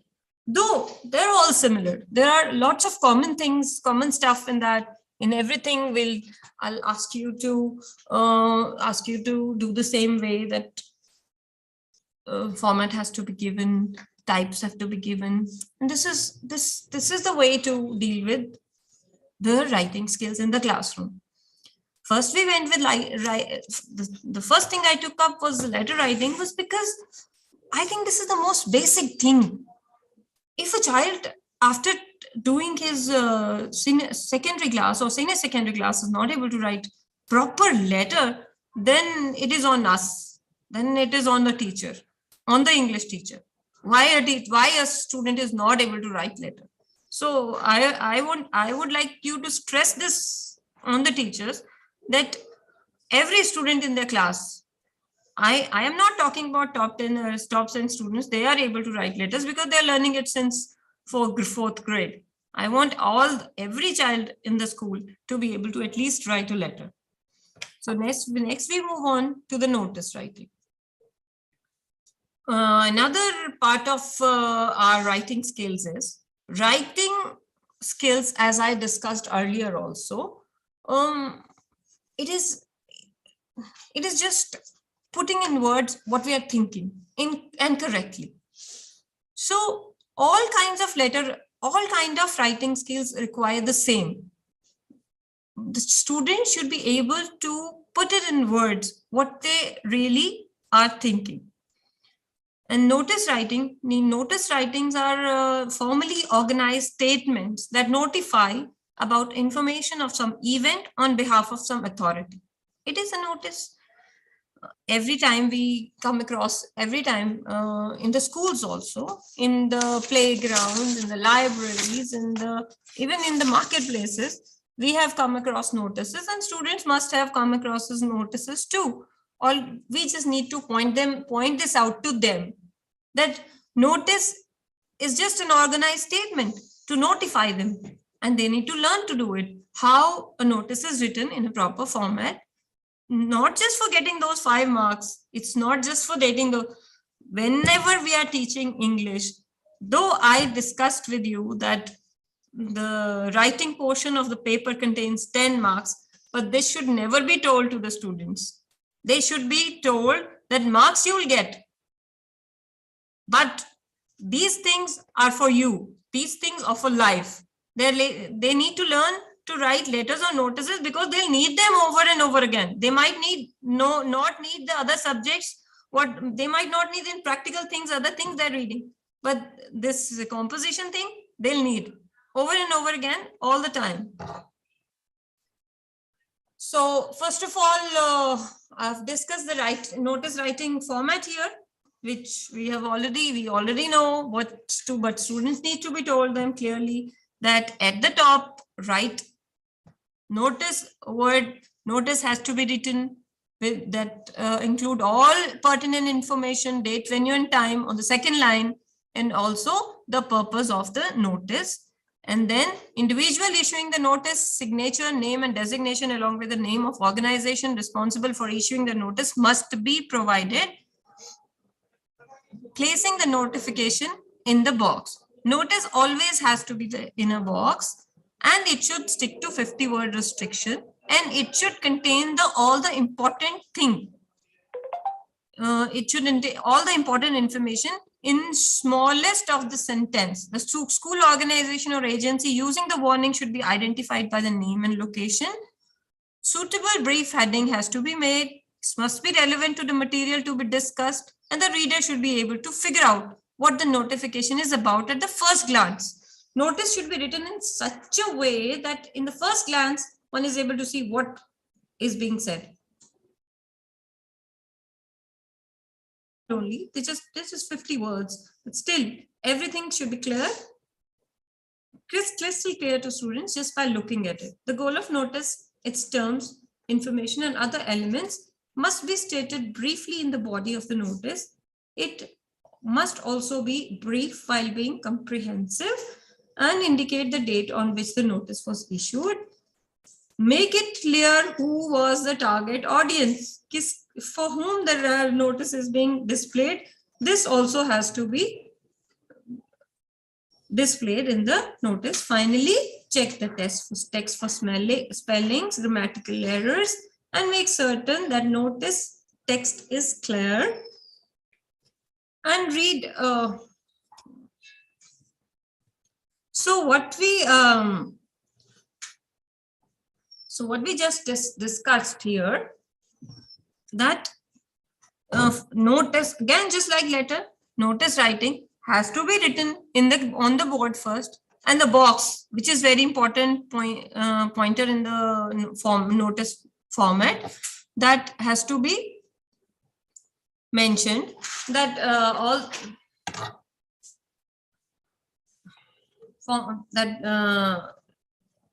in the box on the top, notice has to be written, and then it should include all the pertinent information, and everything has to be carefully done and done over and over again, because only by doing it over and over again, it becomes clear in the student's mind how it has to be written.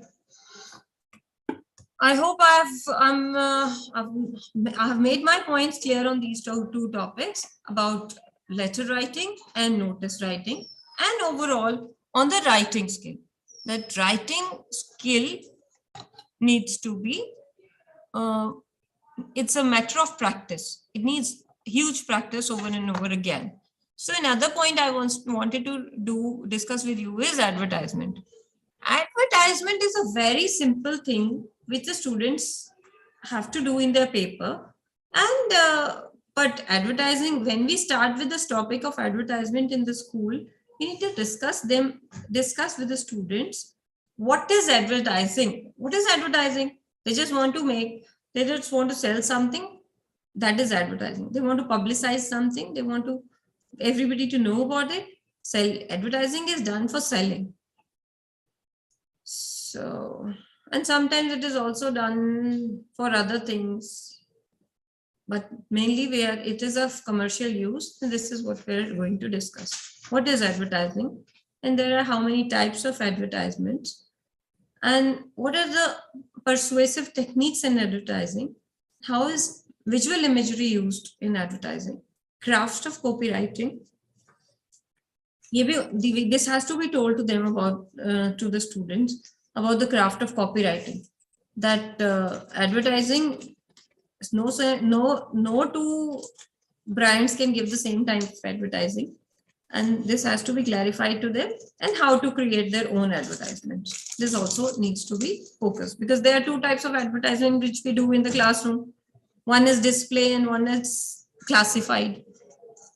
For display as advertisement, the students have to be told that display advertisement has to be very beautiful. It has to be attractive. Then they can put colors into it. They can put some kind of drawings on it. They can put some offers on it, because display advertisement is for selling. You can ask them to make an advertisement for car, or you can ask them to make an advertisement for chocolate. And it is very, they really enjoy this exercise doing because advertisement and poster writing require some creative skills, which even those students who are good at good at brushing and painting, they also enjoy doing it because they can put a little bit of creativity into it. And I was a teacher some time back, and my students used to enjoy this. If the advertising writing is done in the classroom 3-4 times, given 3-4 lectures to it, students really enjoy doing it and learn it very fast. If we ask them to put some offers, they come up with new ideas that this can be offered, ma'am. And they really enjoy this work. So we can make this advertising an interesting and amusing job in the classroom. This can be done. And then there is a classified advertisement. The other type of classified, though classified advertisement may not have involved so much creativity, but display advertisement does. And students really enjoy it if the teacher enjoys it. This, in my mind, is first and foremost thing, that if the teacher is enjoying in his class, in his classroom, then all the students are definitely enjoying in the classroom. So first thing is whether the teacher is enjoying or not is very important. This has to be told to the teachers, and if you are happy in the classroom, if you are happy teaching the topic, then definitely students are happy listening to us.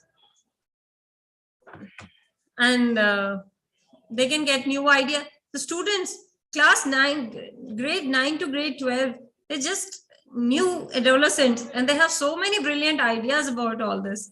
They can surprise you with their ideas if you give them the option to. It's a very beautiful topic to do with them, advertising. And just like letter writing and notice, letter and notice are such things that are used in everyday life for them. They have to do it every day in the classroom, outside of the classroom also. But advertising, they may not be doing it every day, but still they enjoy it. And sometimes some of the students, we don't know what they're going to do after that. Sometimes some of the students, just inspired by these advertising skills, they go into digital marketing, and because this is really upcoming field right now. And they sometimes, I have a student who has gone into that. So we can ask our teachers to be, this is training, that they have to display everything on the blackboard or on the smart board. They can use the ICT for teaching all the writing topics, and they can encourage them to use their tablets and their smart boards, so that the skill of writing is improved every day. Next, another thing is writing of report. So this is the fourth thing that we're going to discuss today. And what is that report? Report is a document of a summary of an event, issue, or topic. Report is never fictional. This has to be made very clear to them, that report is never fictional. It is a document, and it has to be written in a document form also. It is always written in the past tense. This will be told to the students. And what to include in the report, this has to be discussed. What type of reports are there? What structure of report writing is there? And how to write a report. All these topics have to be discussed with the teachers in the training. Format of the report is such. The format of the report is such that, first of all, the heading is given. Descriptive title, which is expressive of the content of the report, has to be given in the beginning of the report. Then there's a byline, name of the person writing the report. It generally given in the question, remember. You are not supposed to mention your personal details in your answer. And then there is opening paragraph. It may include five W's names: what, why, when, where, along with who was invited as a chief. Opening paragraph will just be a sentence covering everything. If a child is writing a report on the blood donation camp that happened in the school, he has to tell why what happened. He has to tell why it happened, why that day was celebrated, when it happens, where it happens, what time it happened, and who was invited as a guest. That completes at least 20 to 30 words done. Yeah. 20 to 30 words are already completed. We just have to write a short report of around 50 words. So a lot of material is already covered in this the 5 W's. And then account of the event in detail, and then another 2-3 sentences to cover the sequence of events that occurred along with the description. It is the main paragraph and can be split into 2 short paragraphs if required, but then we have to be concise. For us, report comes for 5 marks only, and it doesn't have a word limit of more than 80 words. So it has to be very short and crisp. And then last paragraph, it has to be concluded. This will include the description of how the event ended. It may include quote, excerpts from the chief guest speech, or how did the event wind up. So this was the format of a report that has to be given to the students. A well-written report will possess this following traits. It will adhere to the specification of report, which is brief. It will have the analysis of relevant information. It will have structuring material in a logical and coherent order, and presentation in a consistent manner according to the instructions of report. Making appropriate conclusions that are supported by the evidence and analysis of report. And now it is very important to it is very important to follow proper format, not to forget that format carries marks. Yes, though I keep telling that students should not be told that marks are important. Students should be told they should enjoy the language. They should learn because they're going to need it all their lives. This has to be told to them again and again. I'm not asking you to learn writing skills because you'll get 10 marks. Don't ask them to do that. Please don't ask them to do that. Ask them because they need to learn this, because they'll use it for the life. The skills that they're going to achieve here, that master here, will be needed all through their lives, all through their careers. All the things that we have just discussed, all of this they're going to need in their future for using it over and over again. Now, in the ending of the session, I'll just give you a few tips to improve your teaching and writing skills. Just explain to them the significance of writing. Why is writing so important? Why writing is not done just for marks? This has to be explained to the students. It is very, very important. Teachers have to consider it their own responsibility to improve their writing, the students' writings. If a student is able to write 4-word sentence at the beginning of the session, he must be able to write 10-word sentence at the end of the session. If the teacher thinks it's his responsibility to improve, then definitely this improvement can be achieved. I know sometimes it is very strange. Class 9, you get a student who's not able to write, and my name is Sanjay. You don't know what to do with it. You don't know how to deal with it. The teacher is confused. What do I do? The student cannot write his name. How would I teach him how to write letter? But they do. But the student starts doing a little bit by the end of the session. And by the end of grade 12, he's able to write letters.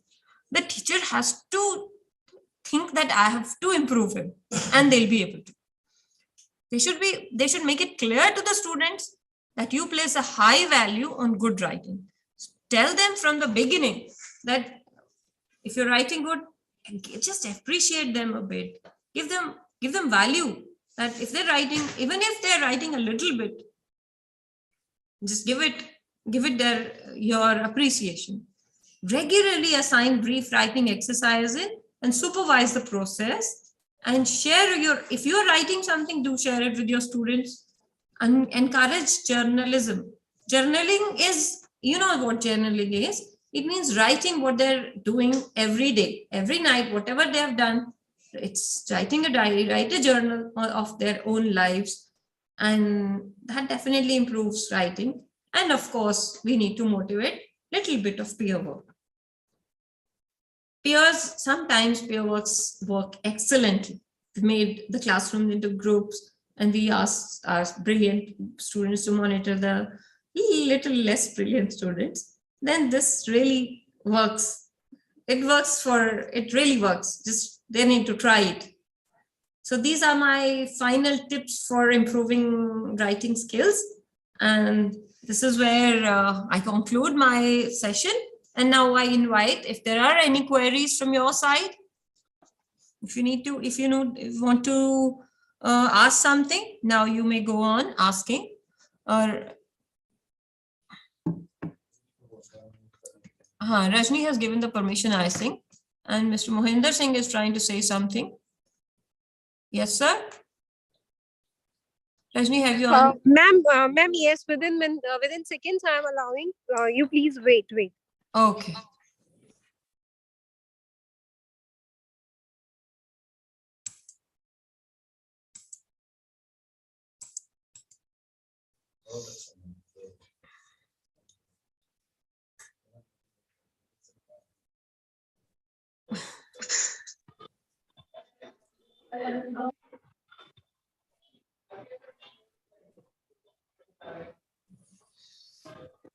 I think now people can unmute themselves. Is it working? Yeah. Yeah, if anybody has any query regarding today's session, they may come up and ask. Actually, I have some queries. I would like to ask my Yes, sure. resource person. Respected ma'am, your lecture was very fantastic and you have covered almost all the aspects of writing skills. Okay. And particularly when we talk about writing skills in practical form in our classes, is a very hectic job because it requires us so much practice sessions and so much drilling is required for the students to write better writing aspects to improve their better writing aspect. So how can the time be managed when we have a limited periods in schools and there are so many other educational work we have to do, and normally not even a week we can teach regularly to them. How can make the consistency and continuity in this teaching learning process? Please explain it. No, I don't see. I mean, there may be some challenges, but still, in language, literature is something that students and teachers both enjoy doing. And let's not call it hectic. Because if the teacher is standing on walking on the board and students are writing, we check right there and then that whether they're writing correctly or not. We don't have to just check each and every word to see that whether the correct format has been followed. It's just in our mind that we have made up our minds that it's a hectic job. I know English is a bit of a challenge because of the kind of students we get. But it's okay. I mean, if you are enjoying your work, then they definitely are going to fall into place.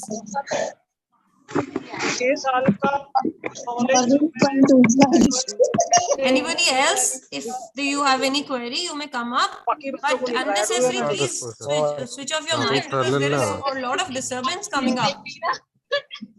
Madam, good morning. Good morning, Vijender ji. जी madam, can you share the topic in WhatsApp group? Rajendra ji, I'm not able to hear. Can you just speak clearly? Sorry, madam, क्या आप ये group में share कर सकते हैं जो आपने अभी पढ़ा है बताया है?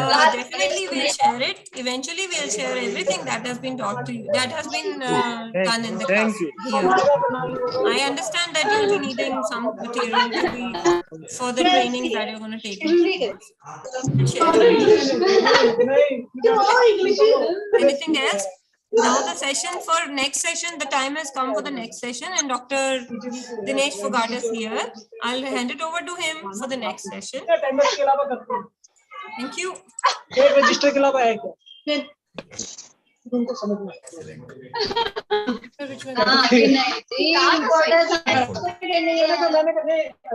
एक ही सब्जेक्ट क्यों दे देना, वो तो वो भी टीचर दूसरा टीचर नहीं देगा।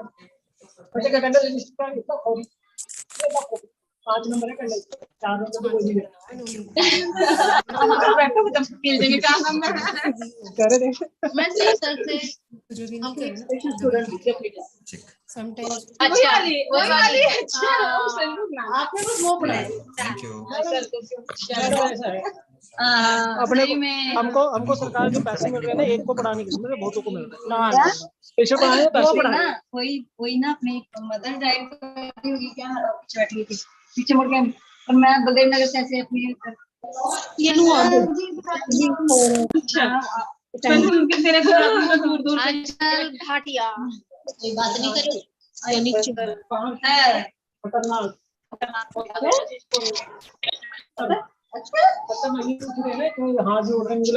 हमें भी पता है आंचल भाटिया खतरनाक हम ना थोड़ी दूर से पढ़ाते हैं और बड़े दूर से समझाते हैं, ठीक है।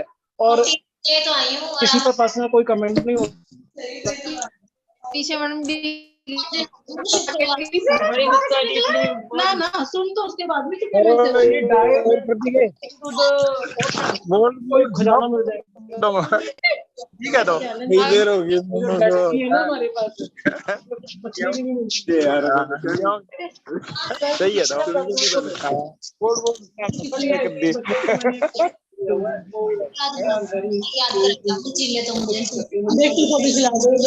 बनाती हूँ मैं उनको वो काम मिला जो उनकी गाइड में देखो 9 वाले बच्चे है ना, मतलब मैंने एक चीज देखी अगर मैं कोई काम देता हूँ तो सबसे ज्यादा एक्टिविटी जो रिस्पॉन्ड करते हैं बहुत ज्यादा एक्टिविटी बेशक वो एक ही बच्चा है या 2 बच्चे हैं लेकिन यहाँ से ना रिस्पॉन्स नहीं आता ना प्लस आता है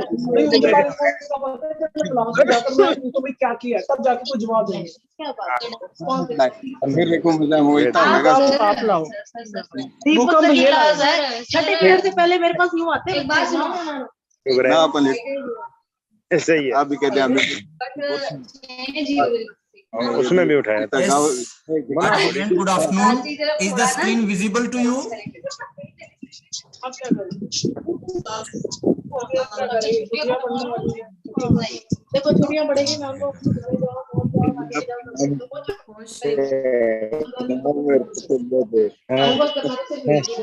मेरी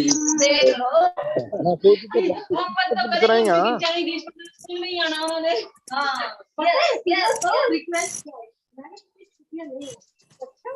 क्या पढ़ना है भी आना पड़ेगा, ये हमें खोल बहुत इंटरेस्टेड है, चिंता ना करो।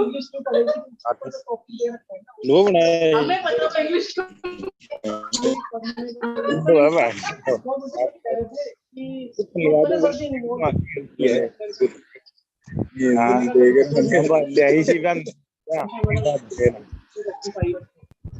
अगर मेरे को दिक्कत होगी ना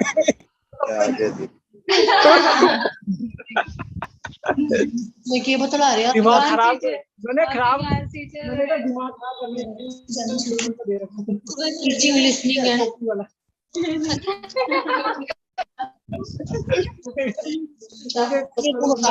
बड़े स्वेटर पहन पहन के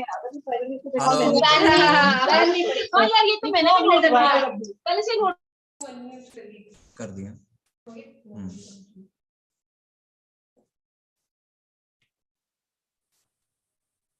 I am not visible. So you are visible. Okay.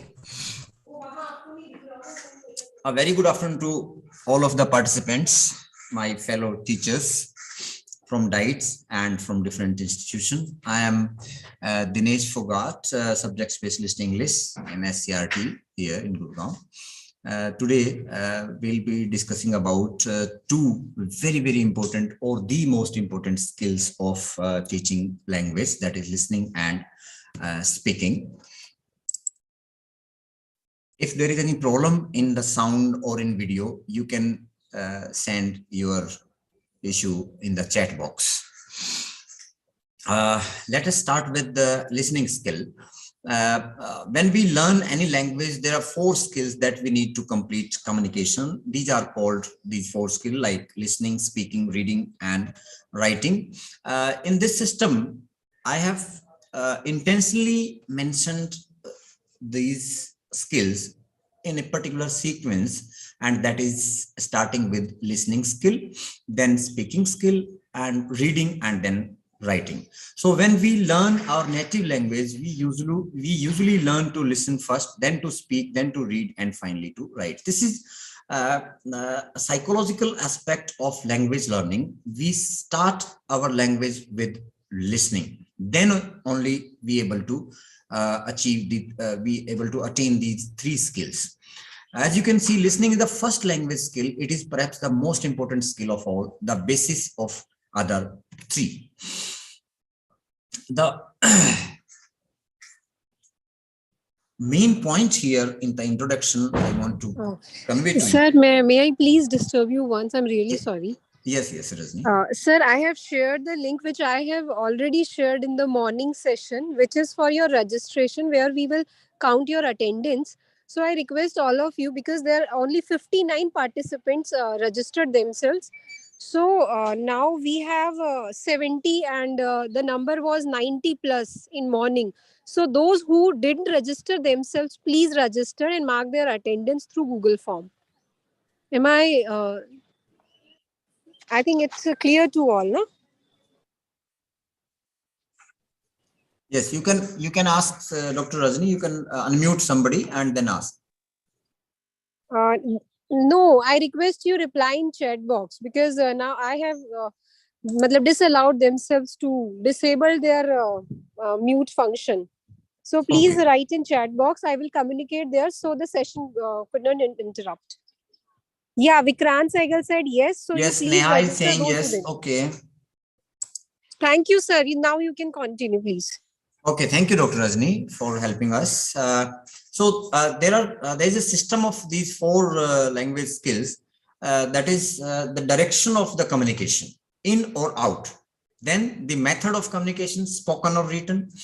Input is sometimes called reception in language learning, and output is sometimes called production. These four skills are interrelated with each other.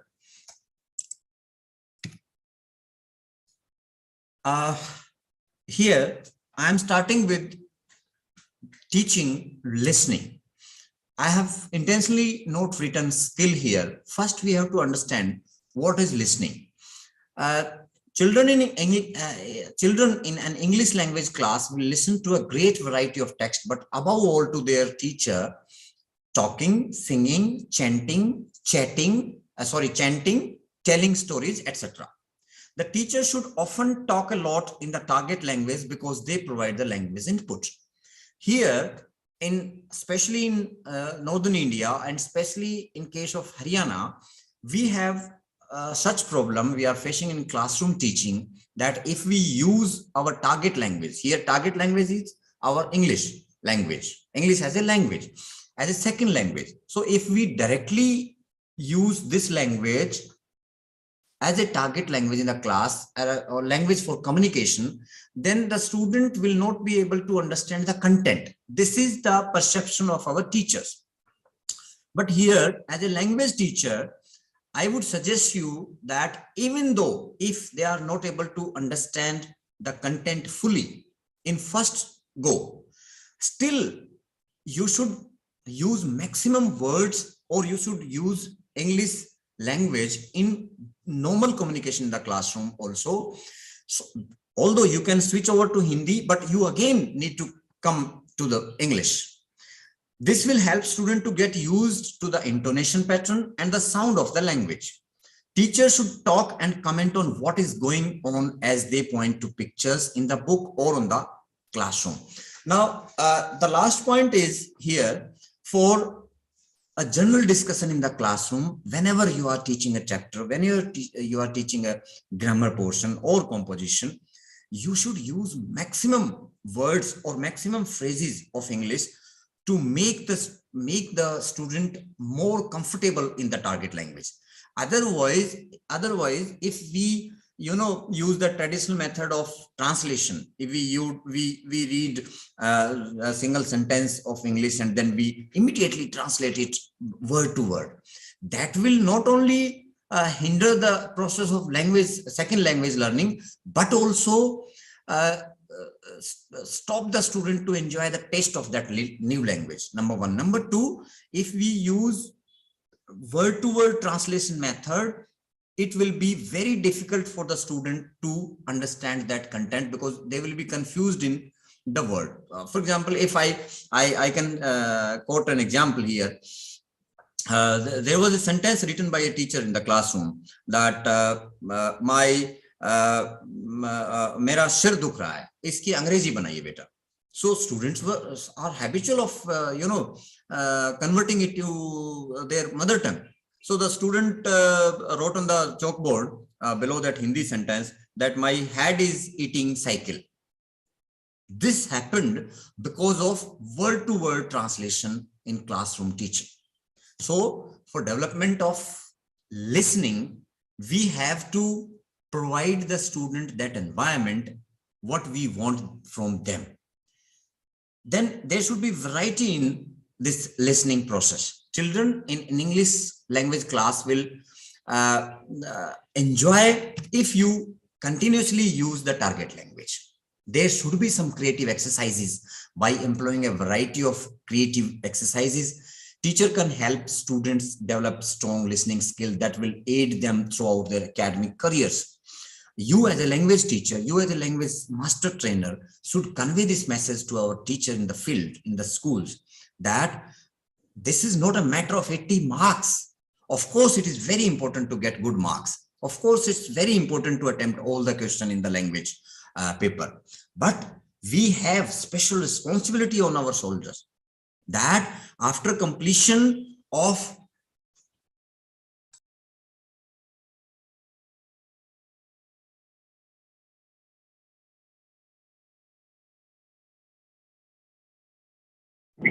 Dinesh sir, am I audible? Yes, Rajni ma'am, yes. Sir, but your video is not visible to us and you are not audible now. Okay. Please wait.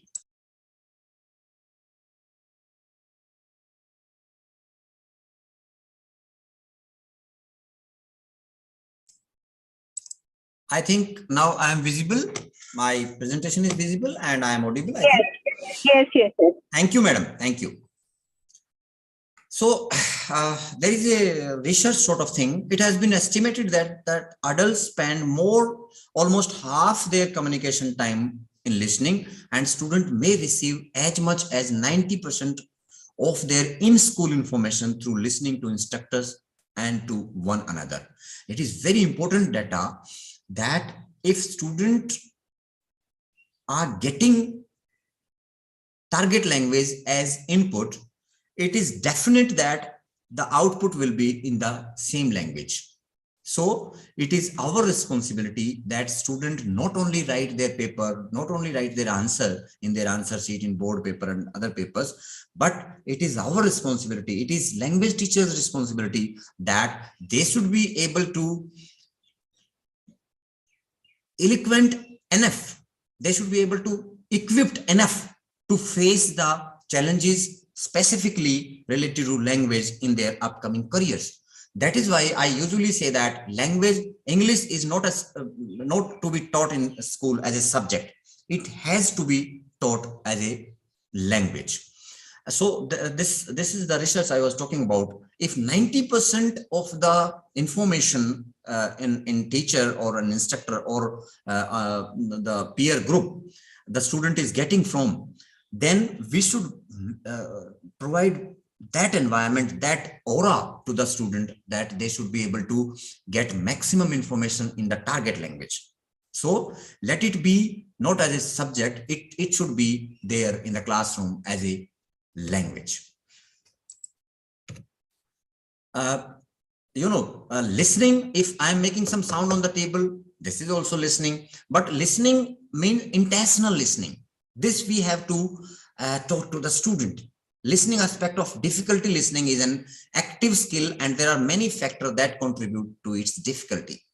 Now, in earlier slide also, I was discussing about a perception of some of the teachers that if we use target language continuously in the class, it will be very difficult for the student to understand the content. Here, the type and length of the text that children listen to, it is level of difficulty. So we should make our sentences very, very crisp, very, very meaningful, and very small sentences so that they can get the information you want to convey, as well as they should be very, very familiar with the language you are speaking to them. The familiarity of the person who they are listening to. This I have mentioned here intensely. You are a role model in the classroom. If you are not able to convey your message in a very simple language, you cannot expect the student to write that message, that answer, that notice, that story, that composition in their paper. You cannot expect. So you as a role model should be able to convey your message in such a manner that students should feel familiar with you and your language. Here, not all listening is the same. There are some casual greetings, for example, require a different sort of listening capability than do academic lectures. Normal conversation, if you are talking to the student that why you were absent yesterday, this is a general query, but it should also be your target. In that case also be that the student should learn how to inquire, how to put a question to his junior, how to put a question to his senior. So every time, whenever you open your mouth, whenever you come in the class, feel like you are a role model for language learner. Then only this listening skill could be enhanced in the classroom. And I am not saying that you leave all the syllabus and all that content given in the syllabus or curriculum by the board and different authorities. No, you have to pass it on to the student. But when you are transmitting this knowledge, when you are imparting these skills, when you are giving some information, you use every bit of your speaking to enhance listening skill of the student. If they listen better, they will speak better, definitely. And this should be our target. Language learning requires intentional listening that employs strategies for identifying sounds and making meaning from them. Listening involves a sender, a person, radio, television, a message, and a receiver, the listener. Here, I have mentioned these three components of listening. One is listener, then another is sender, and the message itself, the component of communication. Here, we should take care of, number one, the simplicity of the language. Number two, simplicity of the sentence formation. We should not use unnecessary speed in the classroom to show that you are a very good speaker of English. Of course, you are a very good speaker, but you are not speaking language for yourself. You are speaking language for your students. You are speaking language for their speaking ability, to increase their speaking ability. So here, the main stakeholder in this process of communication is you. You as a role model can enhance student listening. Even if you are teaching a poem of 4 lines, you should be able to convince that students should speak that 4 lines in English. That should be the target of the role model. I'm mentioning here, you are the role model. Strategies for better listening. Now, what strategies we should adopt? Listening strategies are techniques or activities that contribute directly to the comprehension and recall of listening input. Top-down strategy. Now, what is this top-down strategy? They are listener-based strategies. The listener taps into background knowledge of the topic, the situation, or the context, or the type of text. For example, if you want to make student to speak on a particular topic like snowfall in northern region of India, speak 10 sentences. Before that, you should provide the background why you want to make them stand and say a few words about snowfall. You have to explain the background, then give some information so that they can add it on and then speak some sentences. Explain the situation, explain the context, and use some beautiful sentences in front of them so that they will be motivated to speak 10 sentences. You must be knowing that this monitoring is going on in different districts. And as a language teacher, I also got an opportunity to interact with another language teacher, my fellow teacher in a school. So there, a wonderful class was going on. And every time that teacher was using so simple sentences, but the words she was using were of high quality. No, she was not confused about the grammar. The students were also, for example, if she wants to convey the message that, okay, we should give a big round of applause. See, if you want them to clap, you can use word clap. If they are clapping, then second time you can see, thank you for your great applause. Student mind will automatically connect these two words, that clapping and applauding, somehow they are one and the same. So this top-down strategy is for you as a role model. You should create the situation that student should speak, but before that you have to give some input. First they will be listener, then they will be able to speak. Top-down strategies include listening for the main idea. Student listen to identify the overall idea expressed in the whole regarding. Bottom-up strategy. This is second strategy. They are text-based. They are not listener-based. They are text-based. The listener relies on the language in the message. That is the combination of sound, words, and grammar that creates meaning. Bottom-up strategy include listening for specific detail. Student listen for groups of words and phrases at sentence level. Listen for specific information. Student listen for particular information at word level. Here I am emphasizing the word level. It means you have to choose the word very, very carefully. You have to choose the grammatical part of the sentences very, very carefully. So it is not mandatory for us as a teacher, as a language teacher, if you are teaching in a class 9 and you are using very high state of word, high quality word, the student are not able to follow or not able to understand. That sir speak a very good, quality language, but you are not speaking. I am repeating, you are not speaking for yourself. We are speaking for our student. There are some instructions how to teach listening. There are some steps. Number 1. Instructional modification of language. During interaction between people in any language, there are communication breakdown, misunderstanding. Here, we in classroom should provide that sound in the form of language sentences that the student should easily understand them.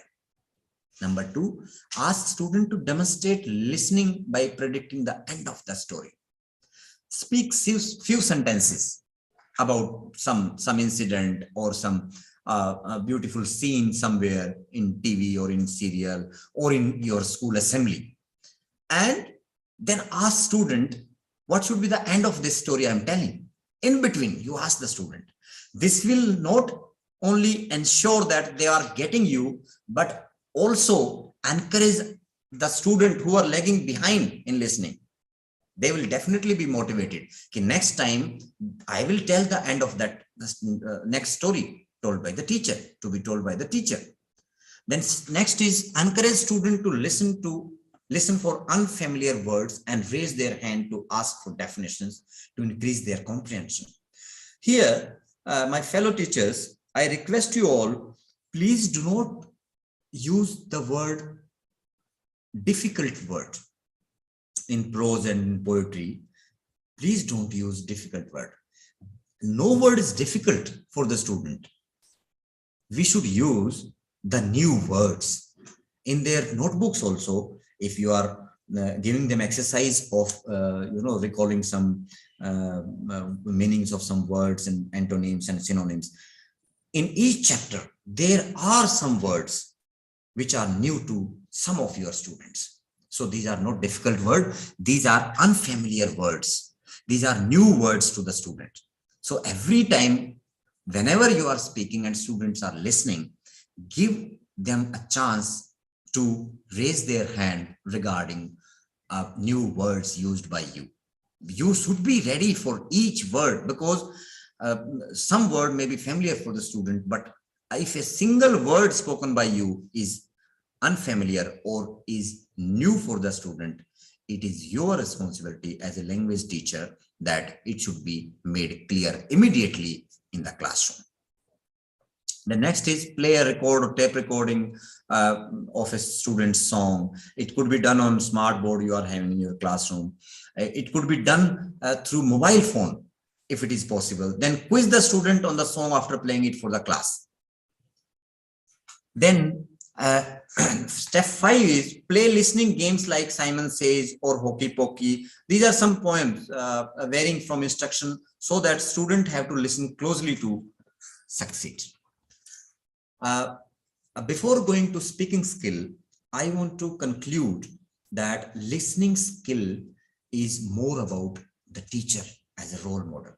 So when you will be giving training to the school teachers or the teachers working in the schools, you should emphasize that the teacher should enter in the language class as a role model. I don't know about other subject, but in this subject, in any of the language subject, if you are using beautiful words in a simple manner, of course it will take time, but student will definitely follow you as a role model. So let us prepare ourselves before going to the class, even if it's a topic of simple thing, that is teaching grammar. I think we lost the communication.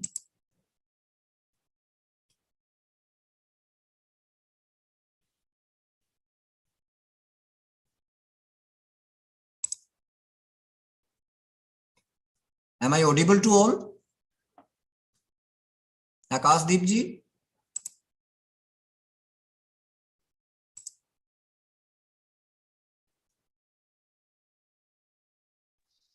Sir, is everything okay? Rajni, screen is not visible actually. Now it is visible. You please open the PPT. Okay. Sir, just open your PPT. Yeah, it is. You are audible and your screen is visible. Okay, thank you, sir. Thank you very much. Thank you, Dr. Rajni. Yes. Thank you. Yes, it's visible. Okay. Now, what is speaking? First, let us define this speaking. Produce the English speech sound and sound pattern. These are technical definitions of speaking. Why I am sharing it with you? Because earlier I told you the importance of your speaking in the class. That is the only tool which can encourage the student to speak well. Kindly mute yourself. Use word and sentence stress, intonation, patterns, and rhythm of the second language. Select appropriate words and sentences according to the proper social setting, audience, situation, and subject matter. Organize their thoughts in a meaningful and logical sequence. Use language as a means of expressing values and judgment. Use the language quickly and confidently with few unnatural pauses, which is called as fluency. Now, why speaking is important? Because we want our student to speak like us, or we want our student to speak better than us in their upcoming career and as well as in their board exams. Teacher and children construct utterances together. Children do not have to be able to produce complete sentences or questions to initiate an utterance. After children have been exposed to English through listening, they soon want and are able to participate in the interaction with the teacher and each other. Now, what is the importance of these tasks? It is the importance of teacher to select the tasks that are motivating and not too difficult. This I told you in the listening skill also. It should be motivating in nature. Whenever you are asking a student to stand up and say a few words, please do not discourage him, even if he or she doesn't use correct grammar. Please do not discourage. Even if he or she is not able to use correct word for what he want to express. Create a positive learning environment can certainly help. Children will speak up and contribute to the lesson if they feel happy and secure. Here it is very important. If you are teaching a very, very difficult poem, very, high class poem in the in class 9th, and students are not able to follow what you are speaking, this is not their fault. Every word we are using in the class is new to them. It is our responsibility that we have to make it very, very easy for them. It is our responsibility to make them feel happy in the class whenever they are asked to speak and they speak. It is our responsibility as a language teacher to feel them secure, even if he is speaking with a very incorrect use of grammar, and the peer group or their friend or his friends in the class will make fun of him. This is our responsibility, because it is happening in the normal classroom every day. You name some student, stand up and you say a few words about your daily routine. Whenever he starts speaking something, he use some he do some mistake, and the student used to make fun of him. And if we are not able to provide that environment, that platform, that secure platform to the student, it will be very difficult for that particular student to stand up again and say a few words about his own family. Routine is of no question. So it is our duty as a language teacher that whenever students stand up in the class, you as a motivator will provide him that platform that he feels happy when he sit down after that answer or after that speech. It is our responsibility to make him feel secure. I think all of you are agreed with this. Whenever we ask student to stand up, he speaks something wrong, people make fun of him, and we also endorse it by not commenting in a positive manner. If we endorse it, if for example Dinesh is a student, he is asked to speak his daily routine for in 10 sentences. If I use 5 sentences in a very wrong manner, grammatically wrong sentences, then also it is the duty of my teacher that he should encourage me that it was very good. You have to improve your this part of grammar. It could be told after the class. It is also crucial that children understand that they can speak up even when they are not sure about their contribution or have only fragmented answer or idea to offer. This is very interesting. See, if you are teaching a prose lesson, in between you throw some questions, you point out a child and stand up and answer. If he is not sure about that answer, it is your duty as a class leader that he should be able to speak something, because it is not possible for him to be in class for last 20 minutes and he had not heard a single word about that prose lesson. Definitely he must have heard. So it is our duty to make him speak something, even if you are teaching a lesson like indigo. Even if he doesn't know about basic dates and location of our national movement, which was shown in that lesson, it was he is not able to define or explain the crop of indigo. But if he is not able to speak about that lesson, it is your duty. At least he should speak that, sir, indigo is a car produced by Tata Motors. At least this should be done by that student. He should be able to use that word that is spoken by you during that reading or model reading of that lesson. So it is our responsibility to provide the student with a secure and happy platform so that next time, whenever you ask the student XYZ, ask Mr. Dinesh to stand up and say a few words, other student also should feel that I am also going to contribute in that discussion. So it is our responsibility as a role model or a language teacher. I have collected some of the activities. It could be very easy in classroom teaching to add on something like describing pictures, mime and gash, information gap activity. Children work in pairs. Each partner has a copy of the same picture, but with different parts missing.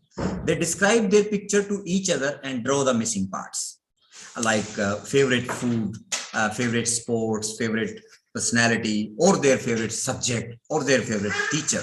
So it is our responsibility to make them, happy while speaking something in the classroom. So as a role model, as a language teacher, we should be with him, even if he is not able to speak correctly, grammatically correct sentences.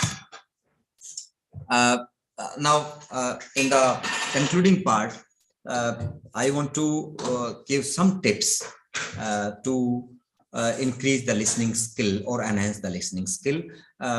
This should be conveyed to the student on daily basis, number one. Number two, in the field also, in the schools also, the teacher should also be convinced by these activities, small tips, so that the language class should not be only limited to that completion of that particular lesson or topic of the grammar.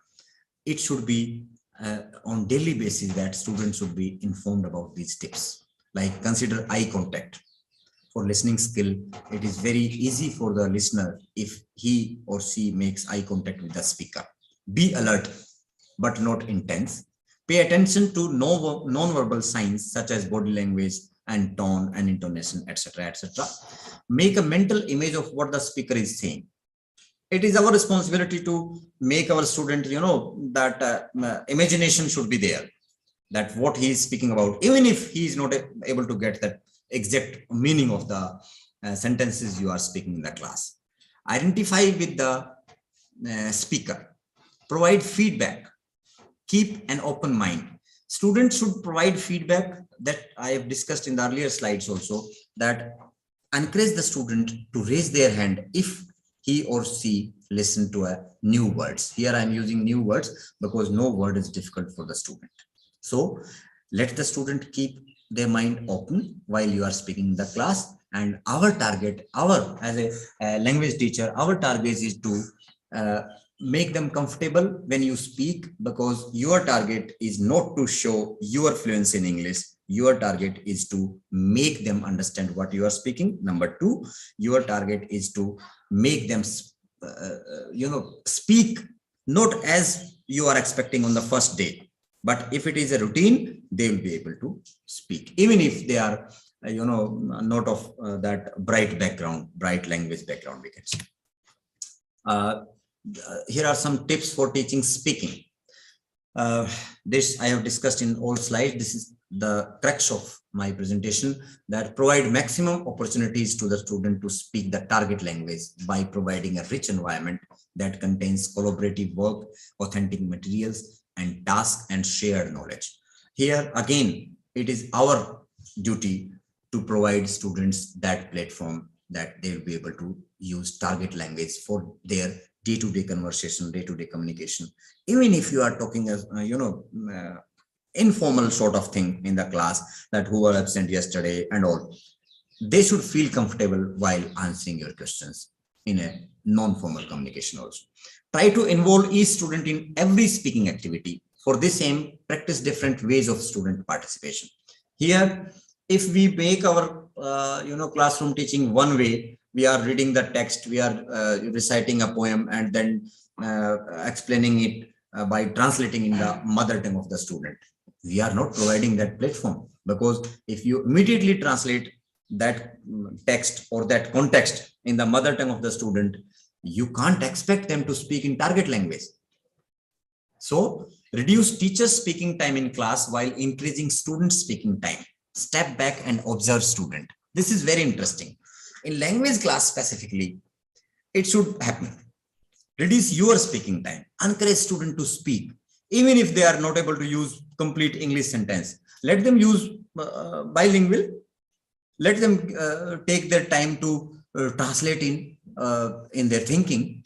So you step back and observe student and provide them time to speak something about that lesson or that poem in their own way of expression. It could be grammatically wrong, but it is your duty to correct in a correct manner, correct it and correct manner and correct time.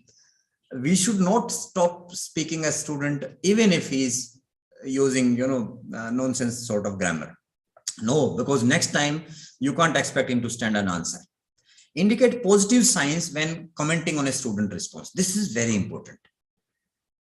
If we use positive way of encouraging the student to stand up and answer or stand up and speak something, it is our duty to give positive responses, even if the student is wrong, sentence is wrong. Ask eliciting questions such as, what do you mean? How do you reach that conclusion? In order to prompt students to speak more. We have to elicit answers. We have to provoke the student. We have to prompt the student to answer your question. Your target was not to find out information. You know it, that how did they do it. But your target should be to make them speak a single sentence. So provide written feedback like, your presentation was really great. It was a good job. I really appreciate your efforts in preparing the material and efficient use of your voice. It should be done in notebook also. You keep the notebook with you when a particular student is giving presentation of speaking 5-10 sentences about a particular lesson or poem.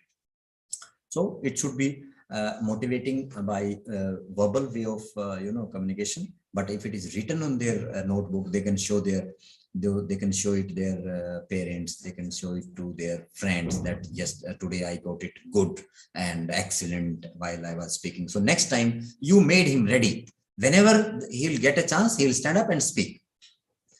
Involve speaking activities not only in class but also out of class. Contact parents and other people who can help. Here our government is also emphasizing parent-teacher meeting, and it is happening.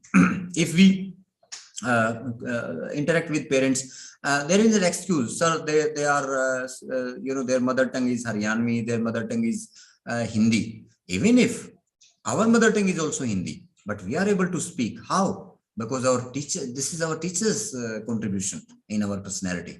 He or she should have provided that environment that today we are able to speak second language, English as a second language. So as a teacher, here I am saying not as a language teacher, as a teacher, you should invite their parents. You should encourage that student in front of the parent that he is doing wonderful. This is the ignition. Next time, the parents will also support him when he, used to practice in front of a mirror, or he used to practice on mobile, any sort of app of, practicing speaking and listening. So we should involve parents also in language development. Circulate around classroom to ensure that students are on right track and see whether they need your help while they work in group or pair. Here, it was a very, funny incident. One teacher was teaching a poem, and she was taking round of that class, and student was sitting on the mats on the floor. Now, when I asked, Madam, what is the use of this round you are taking in the class? Because, sir, this is a natural poem, poem based on nature. So I am providing that environment. How could she provide environment, that natural environment? See, you could have taken them out if the weather condition is good, if you are teaching them a poem of nature. But if you are moving unnecessarily in the class, you are disturbing them. So here I have mentioned that you take around in the class to assess their progress when they are working in group or when they are writing something new, not to check whether they are copying or not. No, if you are doing this, they will be habitual of, when you take a turn and they will copy from their friends. If they are practicing, some meaning of some words. So every movement of yours in a class is being noticed by the student. They are the greatest psychologists. People used to say this. So your movement in the class should be controlled and they should be purposeful. Provide the vocabulary beforehand that student need in speaking activities. Yes, this can be done. If you give some task that tomorrow these 10 students will be speaking on this particular lesson. So you can encourage them, or you can give them some sort of activity that use these 20 words in your own sentences at your home. And tomorrow you will be using these sentences for your speech. So you have helped them a lot by giving these sentences, give these words, new words. They will be searching these words in dictionary, or you as a teacher should also provide the synonyms of these words. So tomorrow when they come in the class, the next day, they will be using these words. So provide the vocabulary beforehand to the student. They need to speak. Diagnose, next is diagnose problem faced by the student who have difficulty in expressing themselves in the target language, and provide more opportunity to practice the spoken language. Here it is very important. We have to focus on this last point, that we have to diagnose, and we can diagnose very easily. We can find out why they are not able to speak in the target language. And the first problem is with we as a language teacher. If we are not able to speaking in a proper form in the target language, how could we expect? Because already we have discussed that their mother tongue is, their parents' mother tongue is other than English.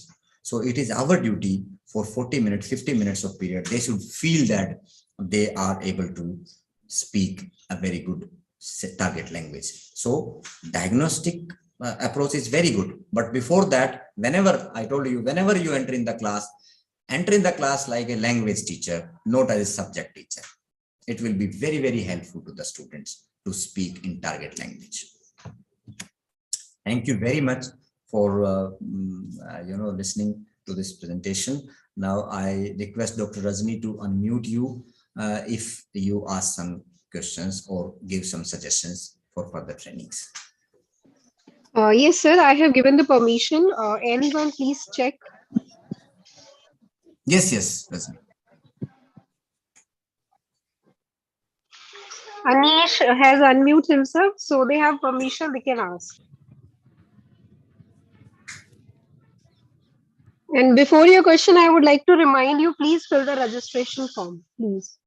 Yes. All the participants, please fill that registration form link given in the chat box. It is available here in the chat box.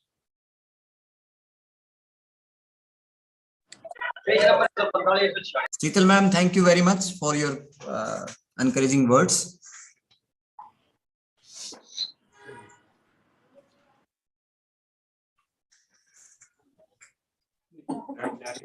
Yeah, those who have filled, don't repeat. But जिन्होंने नहीं किया है, वो please fill कर दें. Yes, Indrajit Singh ji, बोलिए.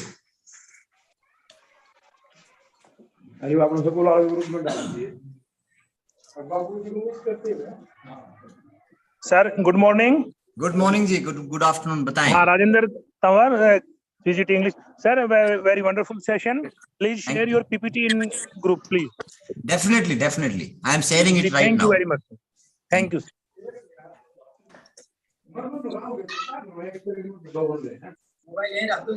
ना ले लो नहीं मेरा ले लो क्या करना चाहते स्विच ऑफ कर देना ना मेरा ऊपर ध्यान लग गया ना जी मान लेने तो आपको फोन कर यस बलवंत जी कुछ कहना चाह रहे हैं.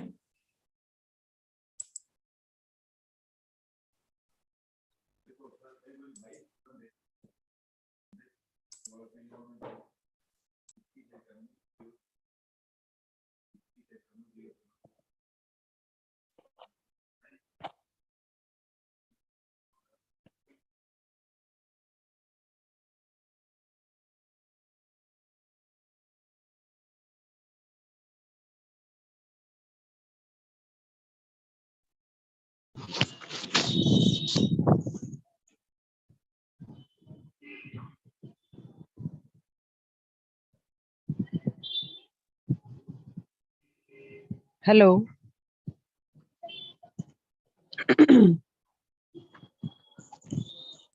सरिता मैम बताइए जी। Sir, from where we can get all these PPTs? I couldn't find actually. We'll share in this chat box, ma'am. After ending this session, we'll share. Okay, sir. Thank you so much. Ji. As we have shared before, that all the sessions are live, we will share the link. Even I'm immediately sharing the link. You can re-listen the sessions. So आपको शायद PPT का उतना जरूरत ना पड़े. So within few minutes, I am sharing the link.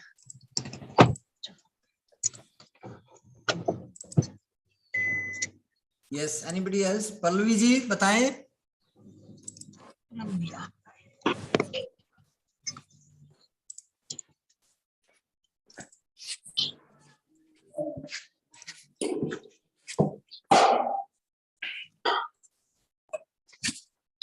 Okay, I think there is no question. So about the registration form, जिन्होंने नहीं भरा है प्लीज भर दीजिए, बिकॉज 75 पीपल वर देयर और अभी रजिस्ट्रेशन सबका नहीं हुआ है. और ये जो प्रेजेंटेशन है पीपीटी है, ये मैं अभी चैट बॉक्स में आपके में शेयर कर रहा हूं, सो आप वहां से आप इजीली ले सकते हैं. जैसे डॉक्टर रजनी ने बताया कि सेशंस लाइव होते हैं, तो हमारा जो SCERT SLA का जो चैनल है यूट्यूब, उस पे भी ये अवेलेबल रहेगा. इसको रिपीट भी आप कभी भी सुन सकते हैं जब आप चाहें. ओके डॉक्टर रजनी, स्टॉप करें इसको.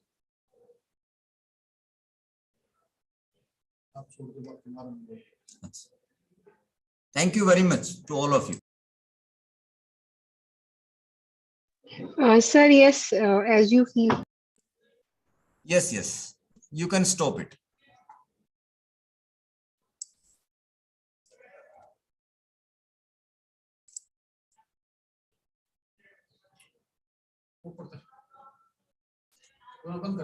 यहाँ से